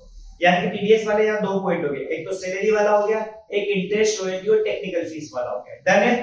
आगे अब बेटा ये नेक्स्ट पॉइंट बहुत बढ़िया है, क्या बोला है क्वेश्चन को, पॉइंट बोला है कि any sum payable by the way of interest, commission, brokerage, rent, royalty और फीस फॉर प्रोफेशनल सर्विस।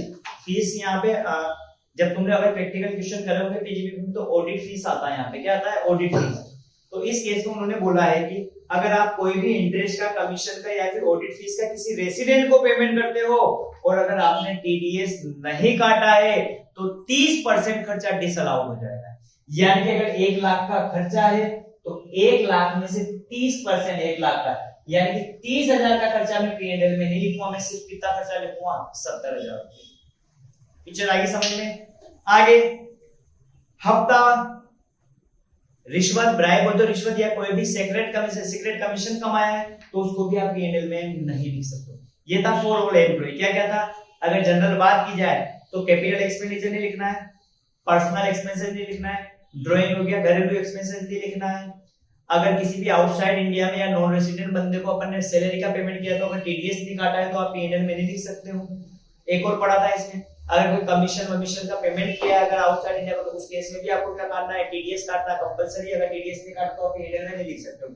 एक और पढ़ा था कि ऑडिट फीस, कोई भी प्रोफेशनल फीस का अगर आपने पेमेंट किया है, कमीशन ब्रोकरेज का पेमेंट किया है तो उस केस में अगर आपने टीडीएस नहीं काटा तो 30% एक्सपेंडिचर क्या हो जाएगा? डिसअलाउ। यानी कि जितना भी खर्चा होगा उसका 30% आप P&L में नहीं लिख सकते, लेकिन 70% लिखा जा सकता है। साथ ही डायरेक्ट टैक्स को आप P&L में नहीं लिख सकते हो, कोई सा भी हो डायरेक्ट टैक्स, चाहे प्रॉपर्टी टैक्स हो, वेल्थ टैक्स हो, इनकम टैक्स हो। ऑल प्रोविजन एंड रिजर्व, कोई से भी प्रोविजन और रिजर्व को P&L में नहीं लिखेंगे।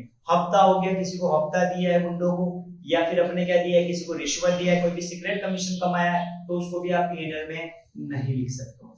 डन है। इंटरेस्ट ऑन कैपिटल होगी, ओनर की सैलरी होगी, LIC होगी, इनको भी आप P&L में नहीं लिख सकते। बच्चों की ट्यूशन फीस होगी, उसको भी P&L में नहीं लिखा जा सकता।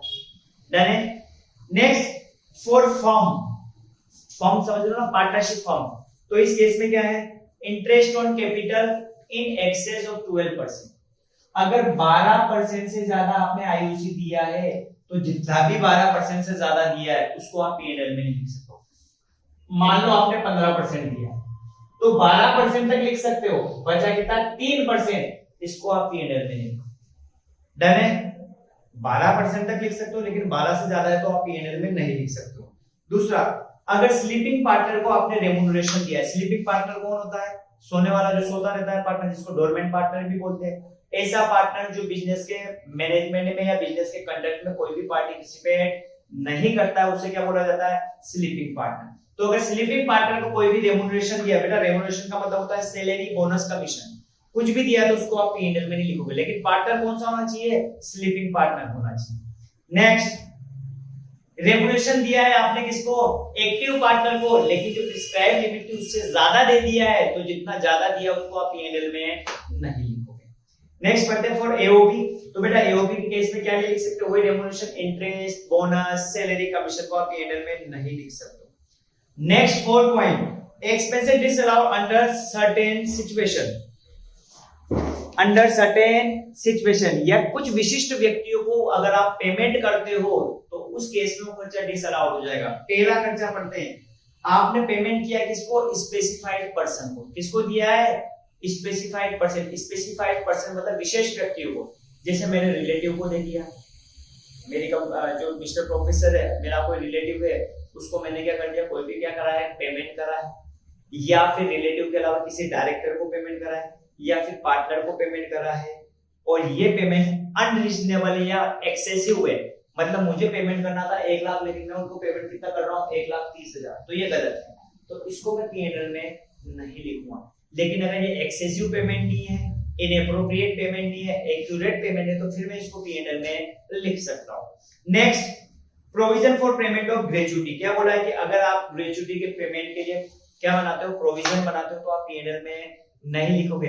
लेकिन इसका एक एक्सेप्शन है, अगर ग्रेचुटी का पेमेंट आपने प्रीवियस ईयर में कर दिया है तो फिर आप P&L में लिख सकते हो। आगे नेक्स्ट बोला है कि 10,000 से ज्यादा और 35,000 से ज्यादा। बेटा ये बहुत बढ़िया सेक्शन है 48(3). बढ़िया, एक नंबर में भी पूछा जाता है और इसके ऊपर बहुत सी बार नोट पूछा है। तो बेटा होता क्या है कि अगर कोई भी बंदा या कोई भी एसएससी किसी दूसरे बंदे को एक ही दिन में सेम पर्सन को अगर 10,000 रुपए से ज्यादा का काय में पेमेंट कर रहा है, कैश में पेमेंट कर रहा है, तो वो पूरा खर्चा क्या हो जाएगा? डिसअलाउ हो जाएगा।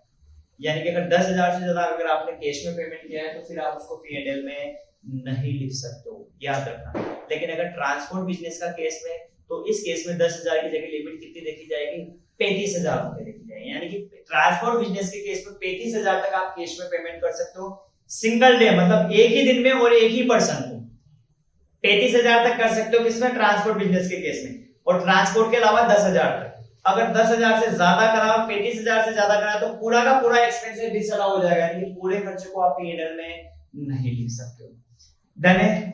तो ये लीजिए बेटा क्वेश्चन नंबर 7 कंप्लीट हो गया। तो इसमें डिसअलाउ पूछे थे, तो डिसअलाउ में तो बनने पड़े थे सभी एम्प्लॉय के लिए, सभी एसएससी के लिए, फिर पढ़ा था फर्म के लिए, फिर पढ़ा था एओपी के लिए। तो एओपी में तो एक ही लाइन है, इंटरेस्ट हो गया, बोनस हो गया, रेम्यूनरेशन हो गया। फर्म में 3 पॉइंट थे, अगर आईयूसी का पेमेंट किया 12% से ज्यादा, स्लीपिंग पार्टनर को रेम्यूनरेशन दिया है, ठीक है। और एक और क्या पढ़ा था इसमें अपन ने, आपने एक्टिव पार्टनर को रेम्यूनरेशन दिया लेकिन वो क्या करा है, जो प्रिस्क्राइब लिमिट है उससे ज्यादा है। ये प्रिस्क्राइब लिमिट, अगर लिमिट की बात करें तो सेक्शन 40 सब सेक्शन बी में दे रखा है बेटा, फॉर्म में पढ़ा होगा तुमने, तो वहां पे दे रखा है। साथ ही कुछ खर्चे हैं जो सर्टेन अमाउंट है या सर्टेन स्पेशल खर्चे हैं जो क्या होते हैं, डिसअलाउ हो गए। उसमें एक तो अपन ने पढ़ा था, अगर आपने स्पेसिफाइड पर्सन को पेमेंट किया है, यानी कि आपके रिलेटिव को करा है, फर्म को ही कर दिया है, आपके मिलने वालों को पेमेंट कर दिया है, और वो पेमेंट क्या है, इनएप्रोप्रिएट और एक्सेसिव पेमेंट है, तो उसको आप पीएनएल में नहीं लिख सकते हो। साथ ही एक और पॉइंट क्या पड़ा था, प्रोविजन फॉर ग्रेच्युटी को आप पेमेंट, प्रोविजन फॉर ग्रेच्युटी को भी आप पीएनएल में नहीं लिख सकते हो, लेकिन अगर ग्रेच्युटी का पेमेंट प्रीवियस ईयर में हो जाता है तो उसको आप पीएनएल में लिख सकते हो। साथ ही अगर किसी सिंगल पर्सन को सिंगल डे में 10,000 से ज्यादा का पेमेंट किया है और ट्रांसपोर्ट के केस में 35,000 से ज्यादा का पेमेंट किया है, तो पूरा खर्चा क्या हो जाएगा, डिसअलाउ हो जाएगा। डन है। तो बेटा क्वेश्चन नंबर 6 और 7 दोनों कंप्लीट हो गए। चलिए नेक्स्ट बात करते हैं question number 8, right short note. आपको कुछ शॉर्ट नोट देखते हैं। पहला खर्चा है प्रीलिमिनरी एक्सपेंसेस। बेटा जो अपन ने क्वेश्चन नंबर 6 पढ़ा था, जो अलाउड एक्सपेंसेस, उसमें मैंने 7 खर्चे लिखवाए थे वहां पे 10 नंबर के लिए। अगर 20 नंबर में क्वेश्चन आता है तो एक दो एक्स्ट्रा खर्चे लिखने हैं आपको। तो एक तो ये सेक्शन लिख सकते हो आप, सेक्शन 35D, जो मैंने यहाँ समझा दिया, प्रीलिमिनरी एक्सपेंसेस। अगर बेटा प्रीलिमिनरी एक्सपेंसेस की बात की जाए तो प्रीलिमिनरी एक्सपेंसेस क्या होते हैं, ऐसे खर्चे जो बिजनेस स्टार्ट करने से पहले के लिए। मैंने अभी बिजनेस, मान लो मुझे बिजनेस स्टार्ट करना है तो उससे पहले मुझे कुछ खर्चे करने पड़ेंगे। कंपनी तो मुझे मेमोरेंडम आर्टिकल बनाना पड़ेगा, प्रोजेक्ट रिपोर्ट बनानी पड़ेगी, ठीक है। तो जो भी बिजनेस से पहले मैंने मार्केट में सर्वे करवाना पड़ेगा। तो बिजनेस स्टार्ट करने से पहले जो भी खर्चे कर रहे हैं उन सबको बोलते हैं प्रीलिमिनरी एक्सपेंसेस या फिर प्रारंभिक व्यय। इसका जो सेक्शन है वो सेक्शन 35D है। इसमें क्या लिखा है कि इसमें असेसी कौन होना चाहिए, कोई भी हो सकता है, बस रेसिडेंट होना चाहिए। क्या होना चाहिए, रेसिडेंट होना चाहिए। इसमें कितना खर्चा डिडक्शन है, डिडक्शन मतलब आप पीएनएल में लिख सकते हो, मतलब अलाउड एक्सपेंडिचर कितना। अगर कंपनी है, असेसी कौन है, इंडियन कंपनी है, तो एक्चुअल प्रीलिमिनरी एक्सपेंसेस और 5% of cost of project, cost of project और capital employed, cost of project और कैपिटल एम्प्लॉयड, इन दोनों से जो भी ज्यादा होगा उसका 5% लेना है। और एक्चुअल खर्चा, इन दोनों में से जो भी कम होगा उसको आप पीएनएल में लिख सकते हो, ठीक है। बोलो। और जो ये कम आएगा उसको आपको डिवाइड करना है 5, यानी कितने इंस्टॉलमेंट में कर सकते हो, 5 इंस्टॉलमेंट में लिखना है। अगर यहाँ पे 1 लाख आता है तो 1 लाख डिवाइड बाय 5, यानी कि हर साल में कितना खर्चा लिख सकता हूँ, 20,000। और कितने साल तक, 5 साल। समझ में आया। अगर कंपनी का केस है तो बेटा देखो क्या होगा, ये लीजिए, अगर कंपनी का केस होता है तो सेक्शन 35D प्रीलिमिनरी एक्सपेंडिचर में आप कितना एक्सपेंडिचर लिखोगे, देखो इन केस ऑफ कंपनी अगर रेसिडेंट है तो फर्स्ट पॉइंट तो एक्चुअल जितना एक्सपेंसेस है, दूसरा 5% of cost of project, cost of project और कैपिटल एम्प्लॉयड, इन दोनों में से जो भी ज्यादा है उसका 5% करना है। और एक्चुअल एक्सपेंसेस दोनों में से जो भी कम है, और कितनी किस्तों में जाएगा, कितनी इंस्टॉलमेंट में, 5 इंस्टॉलमेंट में जाएगा। डन है। ये तो कंपनी के केस में हो गया। अगर कंपनी के अलावा अदर कोई भी पर्सन है तो वही एक्चुअल एक्सपेंडिचर और 5% ऑफ डायरेक्ट क्या आ जाएगा, कॉस्ट ऑफ प्रोजेक्ट आ जाएगा। यहाँ पे कैपिटल एम्प्लॉयड नहीं आएगा। फिर दोनों से जो भी कम होगा और वो कितनी इंस्टॉलमेंट में जाएगा, 5 इंस्टॉलमेंट में जाएगा। डन है। साथ ही लिखा है कैपिटल एम्प्लॉयड में यहाँ क्या क्या शामिल है, शेयर कैपिटल शामिल है, शेयर कैपिटल मतलब प्रेफरेंस शेयर और इक्विटी शेयर, डिबेंचर शामिल है, लॉन्ग टर्म बोरोइंग शामिल है फॉर न्यू प्रोजेक्ट, लेकिन यहाँ पे रिजर्व एंड सरप्लस को कैपिटल एम्प्लॉयड में शामिल नहीं किया है इनकम टैक्स के हिसाब से। डन है। यानी कि इस सेक्शन के लिए कैपिटल एम्प्लॉयड में रिजर्व एंड सरप्लस को शामिल नहीं करेंगे, शेयर कैपिटल को शामिल किया जाएगा, चाहे इक्विटी हो या फिर प्रेफरेंस और डिबेंचर आएंगे और लॉन्ग टर्म बोरोइंग आएगी, लेकिन रिजर्व सरप्लस को यहाँ पे शामिल नहीं किया जाएगा। नेक्स्ट आते हैं बेटा सेक्शन 35, बहुत बढ़िया सेक्शन है बेटा, इस पे स्पेशल 10 नंबर में क्वेश्चन पूछा जा सकता है, ठीक है, या फिर नोट लिखने के लिए दे दिया 5 नंबर दे दिए 35 के लिए और एक दे दिया प्रीलिमिनरी एक्सपेंसेस के लिए, तो 5-5 नंबर में पॉइंट दे सकता है। तो देखिए expenditure of scientific research, scientific research वैज्ञानिक अनुसंधान के ऊपर अगर मैंने कोई भी खर्चा किया है, अब यहाँ 2 खर्चे हैं, पहला इनसाइड बिजनेस, यानी कि मैं खुद ही रिसर्च का काम कर रहा हूँ, काय का काम कर रहा हूँ, मैं खुद ही साइंटिफिक रिसर्च का क्या कर रहा हूँ, काम कर रहा हूँ, उसे बोलते हैं इनसाइड बिजनेस। आउटसाइड बिजनेस, मैं काम नहीं कर रहा हूँ, कोई दूसरा कंपनी काम कर रही है तो मैं उसको पैसा क्या कर रहा हूँ, डोनेट कर रहा हूँ या उसको पैसे दे देता हूँ कि मेरा क्या करो, साइंटिफिक रिसर्च करो। समझ में आएगी? अगर मैं खुद कर रहा हूं तो इसमें फिर 2 मुंह निकले हैं, बिफोर कमेंसमेंट ऑफ बिजनेस, अगर बिजनेस स्टार्ट करने से पहले अगर कोई भी खर्चा करा है मैंने साइंटिफिक रिसर्च पे, तो उस केस में बेटा मैक्सिमम 3 साल के खर्चे मुझे अलाउ हो जाएंगे। कितने साल के? 3 साल के। अब खर्चे भी 2, रेवेन्यू और कैपिटल। तो बेटा कैपिटल खर्चे तो पूरे 100% में P&L में लिख सकता हूं। देखो पहला केस आया जहां पे कैपिटल एक्सपेंसेस को हम P&L में लिख रहे हैं, अदरवाइज कैपिटल एक्सपेंसेस को P&L में नहीं लिखा जाता है, ठीक है। लेकिन ध्यान रहे यहाँ भी लैंड को छोड़ा है, अगर कोई जमीन ली है, भूमि ली है तो उसको मैं P&L में नहीं लिखूं, बाकी और सबको लिख सकता हूँ। ये तो क्या है कि capital expenditure before commencement of business. अगर कैपिटल के एक्सपेंसेस के अलावा रेवेन्यू एक्सपेंडिचर की बात की जाए तो उनको 100% क्या लिखा जा सकता है, P&L में लिखा जा सकता है। और कितने खर्चे? 3 साल के खर्चे बोला उसने, बिजनेस स्टार्ट करने से पहले के 3 साल के भीतर में जो भी खर्चे करे उन सबको मैं P&L में लिख सकता हूँ। इस खर्चे में सैलरी है, मटेरियल है, इन खर्चों को मैं लिखा जा सकता है। 2 ही खर्चे बोले, सैलरी और मटेरियल, डन है क्या? और अदर खर्चे नहीं लिख सकता हूं, सैलरी और मटेरियल, वो भी 3 साल तक के मैं खर्चे पूरे लिख सकता हूं। यानी कि अगर मैं खुद रिसर्च का काम करता हूं तो उसे बोलते हैं इनसाइड बिजनेस। इसमें पहला पड़ा है बिफोर कमेंसमेंट ऑफ बिजनेस, अगर कमेंसमेंट होने से पहले अगर कोई खर्चा किया है तो 3 साल तक के मैं खर्चे लिख सकता हूं। और रेवेन्यू खर्चे में मटेरियल और सैलरी को लिखा जा सकता है। और अगर कैपिटल एक्सपेंडिचर की बात की तो उसको भी लिखा जा सकता है, लेकिन लैंड को नहीं लिखना है, जमीन भूमि को नहीं लिखना है। डन, ये तो बिफोर कमेंसमेंट ऑफ बिजनेस। दूसरा है आफ्टर कमेंसमेंट ऑफ बिजनेस, तो कैपिटल में सेम वही रूल लगेगा कि मैं सारे खर्चे 100% लिख सकता हूं, लेकिन लैंड को नहीं लिखूंगा। और रेवेन्यू एक्सपेंडिचर में कोई सा भी रेवेन्यू एक्सपेंडिचर हो, चाहे सैलरी हो, मटेरियल हो, कुछ भी हो, सबको लिखा जा सकता है। डन है। आगे बात करते हैं तो इनसाइड बिजनेस। तो बेटा इनसाइड बिजनेस में 2 मुंह निकले थे, बिजनेस स्टार्ट होने से पहले और बिजनेस स्टार्ट होने के बाद। अगर बिजनेस स्टार्ट होने से पहले की बात करें तो मैक्सिमम 3 साल के खर्चे लिख सकता हूं मैं, जिस ईयर में बिजनेस स्टार्ट होगा उस ईयर में मैं 3 साल के खर्चे भी 2, रेवेन्यू और कैपिटल। अगर कैपिटल तो सारे लिख सकता हूं, लेकिन लैंड को नहीं लिखूंगा। और रेवेन्यू की बात करें तो इसमें सैलरी और एक मटेरियल खर्चे को, वो भी कितने साल के? 3 साल तक के मैं लिख सकता हूं। डन है। अगर बिजनेस स्टार्ट होने के बाद की बात की जाए तो कैपिटल एक्सपेंडिचर में सेम वही रूल लगेगा, यानी कि सारे खर्चे लिख सकता हूं, लेकिन लैंड को नहीं लिखा जाएगा। और क्या बोलते हैं, रेवेन्यू एक्सपेंडिचर को 100% लिख सकता हूं, चाहे कोई सा भी खर्चा हो। लेकिन बिफोर कमेंसमेंट में रेवेन्यू में 2 ही खर्चे, सैलरी और मटेरियल। डन, ये तो इनसाइड बिजनेस। अब बात करते हैं आउटसाइड बिजनेस। आउटसाइड बिजनेस मतलब मैं बाहर किसी बंदे को क्या कर रहा हूँ, साइंटिफिक रिसर्च के लिए क्या कर रहा हूँ, पेमेंट कर रहा हूँ। तो बेटा इसमें भी 100% खर्चा अलाउ है, कोई सा भी हो। देखो क्या लिखा है, अगर पहला पॉइंट लिखा है कि pay to approved research association institute college university. क्या बोला है कि साइंटिफिक रिसर्च के लिए या फिर सोशल एंड स्टैटिस्टिकल रिसर्च के लिए अगर मैं किसी भी इंस्टीट्यूट को, कॉलेज को या यूनिवर्सिटी को पैसा डोनेट करता हूं तो उस पूरे खर्चे को मैं यहां लिख सकता हूं। डन, ये आउटसाइड बिजनेस। दूसरा, आईआईटी को अगर मैंने पेमेंट किया या नेशनल लेबोरेटरी को मैंने पेमेंट किया तो भी मैं 100% पूरा खर्चा लिख सकता हूं। तीसरा, किसी भी approved Indian company, approved word याद रखना, इंडियन कंपनी होनी चाहिए, वो भी कौन सी? अप्रूव्ड, तो उस खर्चे को भी मैं पूरा लिख सकता हूं। डन है क्या? साथ ही बेटा ध्यान रहे, अगर सेक्शन 35, ये सेक्शन 35 था, अगर सेक्शन 35 में मैंने कोई डिडक्शन ले ली है तो फिर मैं डेप्रिसिएशन नहीं लिखूंगा। क्यों? क्योंकि यहाँ बोला है कैपिटल एक्सपेंडिचर को आप लिख सकते हो, बस लैंड को नहीं लिखना है। और जनरली अगर मैं कैपिटल एक्सपेंडिचर को नहीं लिखता हूं तो मैं उसके ऊपर डेप्रिसिएशन लगा दूं। पर पूरा 100% अगर 1 लाख की मशीन है तो मैं पूरा 1 लाख P&L में लिख रहा हूं, तो फिर इसके ऊपर अलग से मुझे डेप्रिसिएशन लिखने की जरूरत नहीं। डन है।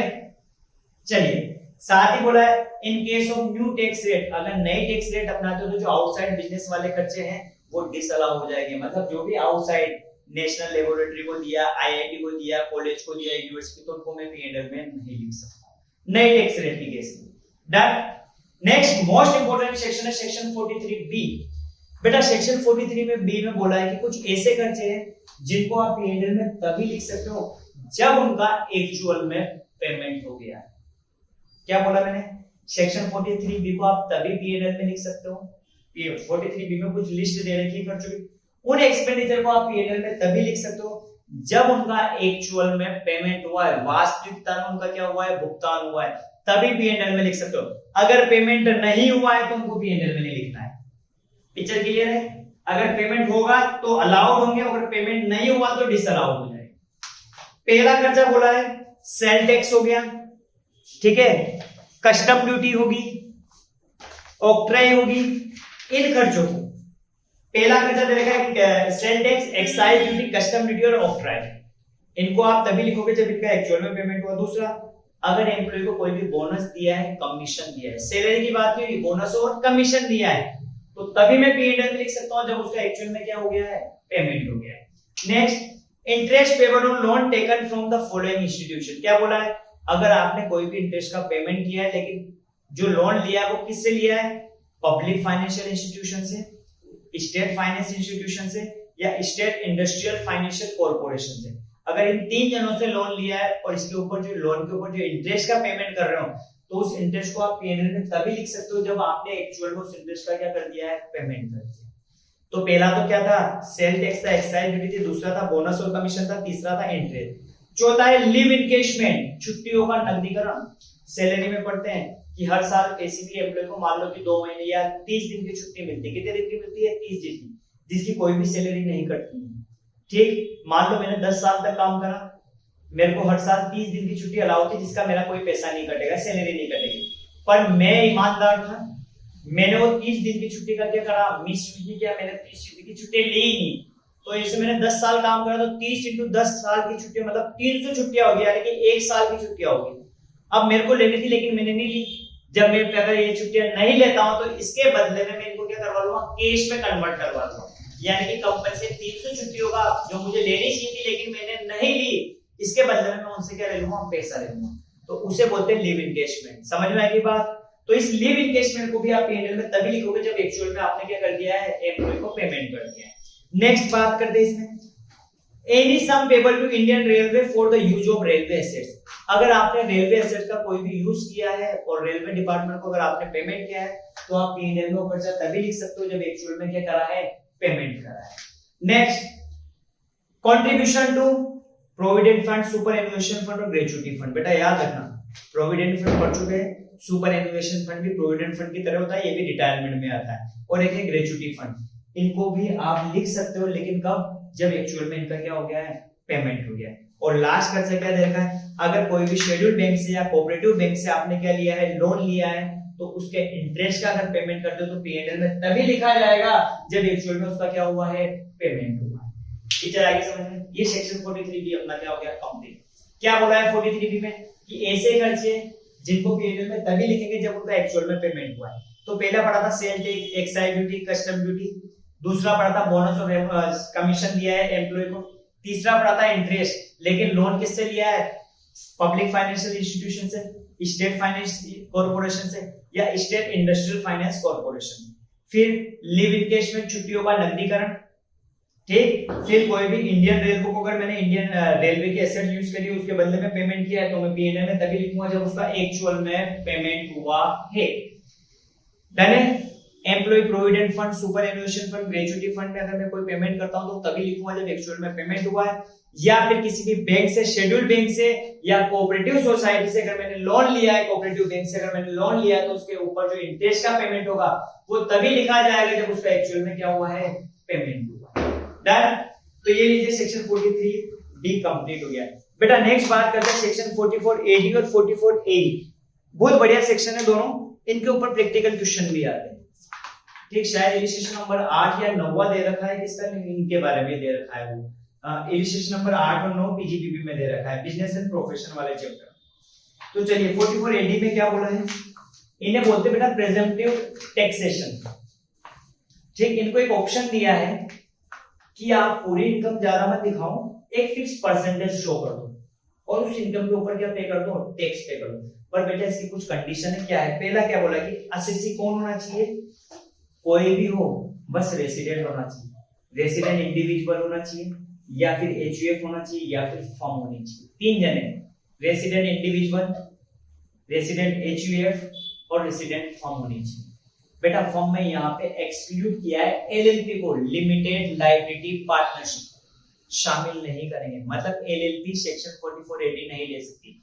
4480 तीन ही जने ले सकते हैं, रेसिडेंट इंडिविजुअल, रेसिडेंट एचयूएफ और resident firm, excluding LLP. Done. अब ये सेक्शन कहां एप्लीकेबल नहीं होगा? तो पहला बोला है कि ऐसा कोई भी बंदा जो प्रोफेशनल बंदा है, क्या है? प्रोफेशनल काम कर रहा है। कौन से सेक्शन में? 44A में दे रखा है। जैसे कोई भी सीए, सीएसए, सीएमए, एलएलबी है, डॉक्टर है, इंजीनियर है, तो वो ये इस सेक्शन में इनके ऊपर एप्लीकेबल नहीं होगा। डन है। दूसरा पॉइंट, कोई भी ऐसा बंदा जो एजेंसी का बिजनेस कर रहा है तो उसके ऊपर ये सेक्शन एप्लीकेबल नहीं होगा। तीसरा, कोई भी ऐसा बंदा जो कमीशन और ब्रोकरेज का काम कर रहा है तो उस केस में भी ये सेक्शन एप्लीकेबल नहीं होगा। और फोर्थ है इसमें सेक्शन 44A, उस केस में भी ये सेक्शन एप्लीकेबल नहीं होगा। यानी कि कुल मिला के बाद रेसिडेंट इंडिविजुअल, एचयूएफ और फर्म पे एप्लीकेबल है, लेकिन किसके ऊपर एप्लीकेबल नहीं है? CA, CS, CMA, doctor, engineer, इनके ऊपर ये सेक्शन एप्लीकेबल नहीं होगा। दूसरा, एजेंसी बिजनेस के ऊपर ये एप्लीकेबल नहीं होगा। तीसरा, ब्रोकरेज और कमीशन के बिजनेस पे एप्लीकेबल नहीं होगा। और चौथा है सेक्शन 44A, इसके जस्ट बाद अपन 44A ही पढ़ेंगे, तो उस केस में भी ये सेक्शन एप्लीकेबल नहीं है। आगे साथ ही सेक्शन की कंडीशन क्या है कि आपका जो टर्नओवर या फिर ग्रॉस रिसीप्ट है वो अप टू 2 करोड़ रुपए होना चाहिए। कितना होना चाहिए? 2 करोड़। 2 करोड़ या उससे कम होना चाहिए। अगर 2 करोड़ से ज्यादा है तो फिर ये सेक्शन एप्लीकेबल नहीं होगा। अगर 2 करोड़ से कम है तो आपकी जो इनकम मानी जाएगी व्यवसाय के लाभ या बिजनेस इनकम, वो क्या मानी जाएगी? जितना भी टर्नओवर है या जितनी भी ग्रॉस रिसीप्ट है उसका 8% हम क्या मानेंगे? इनकम। मान लो मेरा टर्नओवर 10 लाख है तो 10 लाख का 8% कितना हो जाएगा बेटा? 80,000 रुपए। वो मेरी क्या हो जाएगी? बिजनेस की इनकम हो जाएगी। बेटा ये सेक्शन ऑप्शन है। ये सेक्शन क्या है? ऑप्शनल। आप चाहो तो यूज ले सकते हो इस सेक्शन को ऑप्शन, और नहीं चाहो तो जैसे अपन कैलकुलेशन कर देंगे बिजनेस की इनकम इतनी हुई, इतने खर्चे हुए, माइनस करके जो प्रॉफिट है उसके ऊपर टैक्स दे सकते हो। ठीक। नेक्स्ट, अगर आपका टर्नओवर या gross receipt other than cash आती है सारी, मतलब इलेक्ट्रिक क्लियरिंग सिस्टम से आती है, तो उस केस में 8% की जगह हम 6% यूज करेंगे।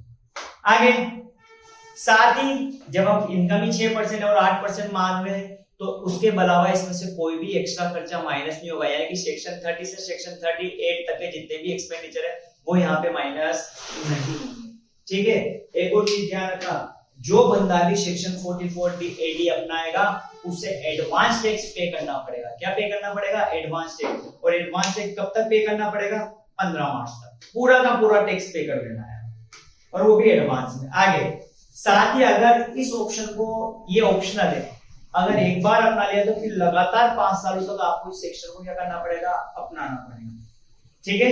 नेक्स्ट, यदि अगर आप 8% अगर इनकम शो कर देते तो कोई दिक्कत ही नहीं, लेकिन अगर आप 8% या फिर 6% से कम इनकम शो करते हो तो इस केस में आपको बेटा आपके अकाउंट क्या करवाने पड़ेंगे? ऑडिट करवाने पड़ेंगे। या फिर सॉरी, अगर 8% या 6% से कम आप बिजनेस इनकम या प्रॉफिट शो करते हो तो इस केस में ये विकल्प यानी कि ये ऑप्शन आप 5 साल तक नहीं ले सकते। समझ में आएगी?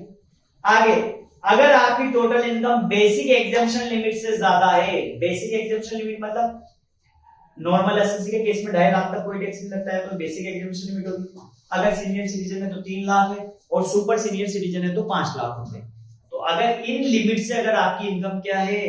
ज्यादा है, तो इस केस में आपको 44A के अंडर में आपको 5 साल तक के बुक्स ऑफ अकाउंट क्या करवाने पड़ेंगे? मेंटेन करने पड़ेंगे। समझ में आएगी बात? बोलो। अगर आपकी कुल आय यानी कि total income basic exemption limit से ज्यादा है तो आपको बुक्स ऑफ अकाउंट आपको क्या करने पड़ेंगे? मेंटेन करने पड़ेंगे। कितने साल तक? 5 साल तक। साथ ही आगे बोला जस्ट इसका अपोजिट, अगर आपकी टोटल इनकम वो क्या है? कम है। अगर आपकी टोटल इनकम क्या है? कम है, तो किससे? बेसिक एग्जेम्पशन लिमिट से।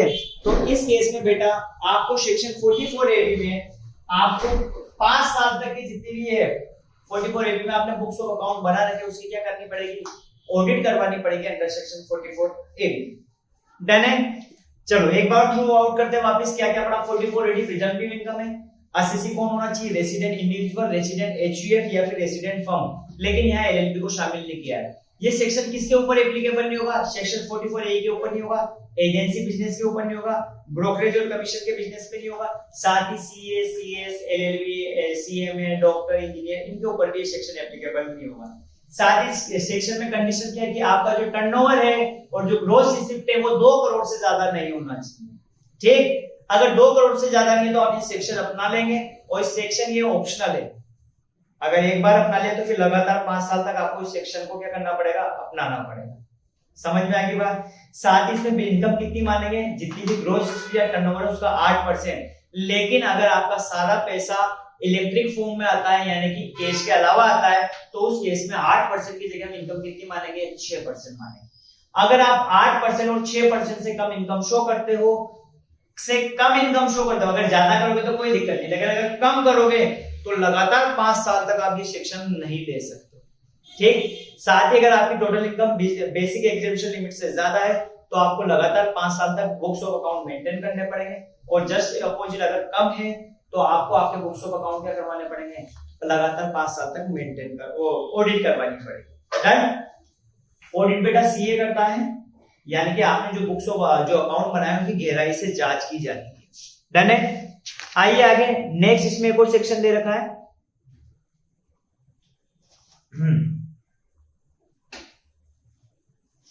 बेटा ये हिंदी मीडियम में थोड़ी सी मिसप्रिंट है, जो क्वेश्चन इसमें पॉइंट नंबर 12 दे रखा है उसमें वो जो साइन लगा हुआ है, इसमें साइन ये वाला लगा हुआ है, तो उसको भी यही कर देना, ये वाला गलत बन गया है। इंग्लिश मीडियम में सही है। यानी कि अगर देखो आपकी total income basic exemption limit से ज्यादा है तो आपको लगातार 5 साल तक बुक्स ऑफ अकाउंट मेंटेन भी करने हैं और ऑडिट भी करवानी है। कुल मिला के ये बात है, उसके 2 महीने अलग अलग पॉइंट बना दिए। समझ में आएगी बात। नेक्स्ट बात करते हैं सेक्शन 44A।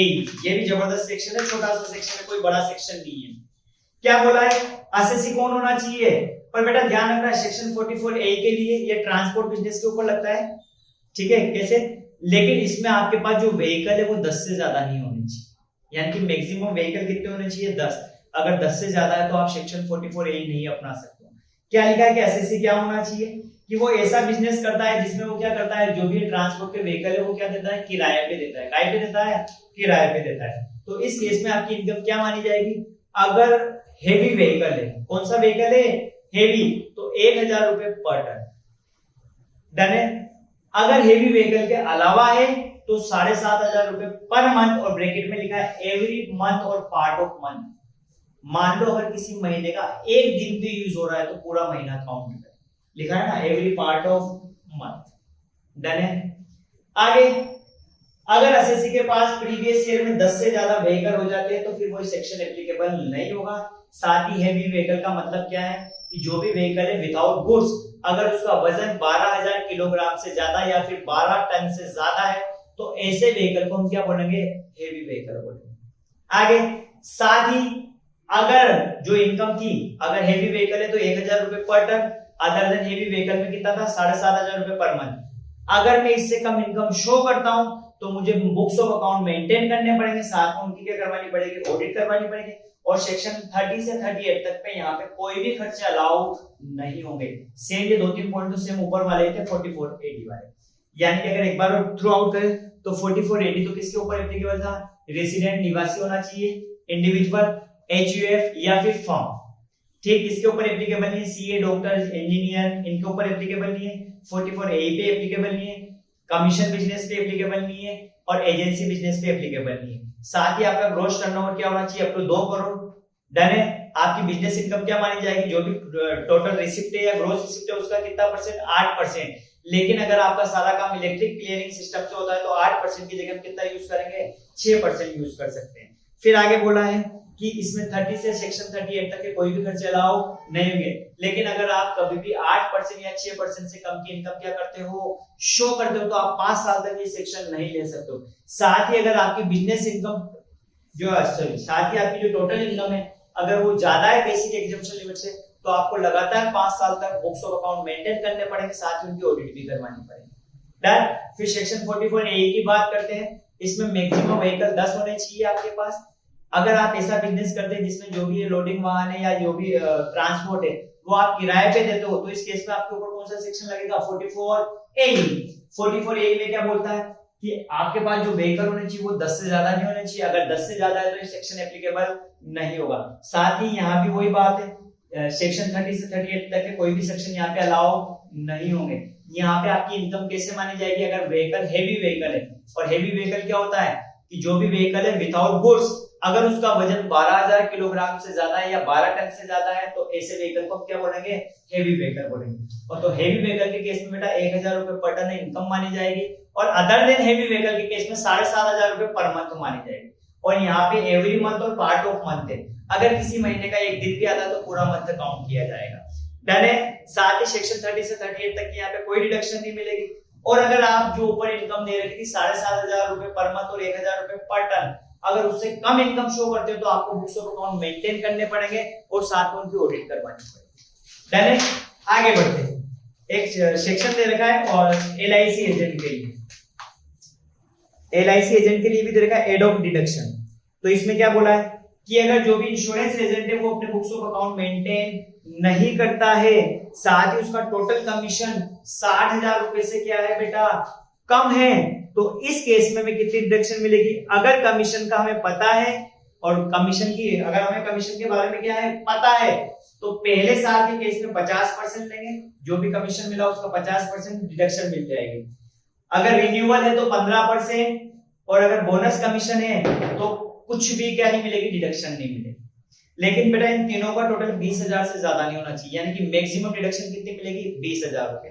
साथ ही अगर कमीशन आपको पता नहीं है और मैं तो कितना मिलेगा? 1/3, लेकिन मैक्सिमम लिमिट यहाँ पे 20,000 है। साथ ही अगर कमीशन आपको किससे मिला? UTI से, यूनिट ट्रस्ट ऑफ इंडिया से, म्यूचुअल फंड से, तो इस केस में 50% डिडक्शन अलाउ। यानी कि अगर इंश्योरेंस कमीशन की बात करें तो पहला पॉइंट क्या बोला था कि अगर बुक्स ऑफ अकाउंट मेंटेन नहीं करते हैं और जो टोटल कमीशन है वो 60,000 रुपए से क्या है? कम है, तो इसमें 2 पॉइंट पड़े कि अगर कमीशन का पता है तो इसमें अगर पहले साल का कमीशन है तो 50%, रिन्यूअल का कमीशन है तो 15% और बोनस कमीशन है तो 0। और इन तीनों का टोटल 20,000 से ज्यादा नहीं होना चाहिए। अगर कमीशन के बारे में पता नहीं है तो 1/3 लेंगे, लेकिन ये भी 20,000 से ज्यादा नहीं होना चाहिए। साथ ही यूनिट ट्रस्ट ऑफ इंडिया से अगर कमीशन मिला है, म्यूचुअल फंड से मिला, तो इस केस में भी 50% ही मिलेगा। डन है। हाँ, साथ ही यहाँ पे सेक्शन 30 से लेकर 38 तक 43B तक की सारी डिडक्शन मिल जाएगी। लेकिन अगर 60,000 या उससे ज्यादा अगर किसी बंदे का कमीशन है तो फिर इस केस में यहाँ पे कोई भी डिडक्शन नहीं मिलेगी। डन। तो ये लीजिए बेटा, आपकी जो यूनिट 2 थी ये भी अपनी पूरी क्या होगी? कंप्लीट होगी, और इजी सी यूनिट है, कोई दम नहीं है इसमें। ठीक।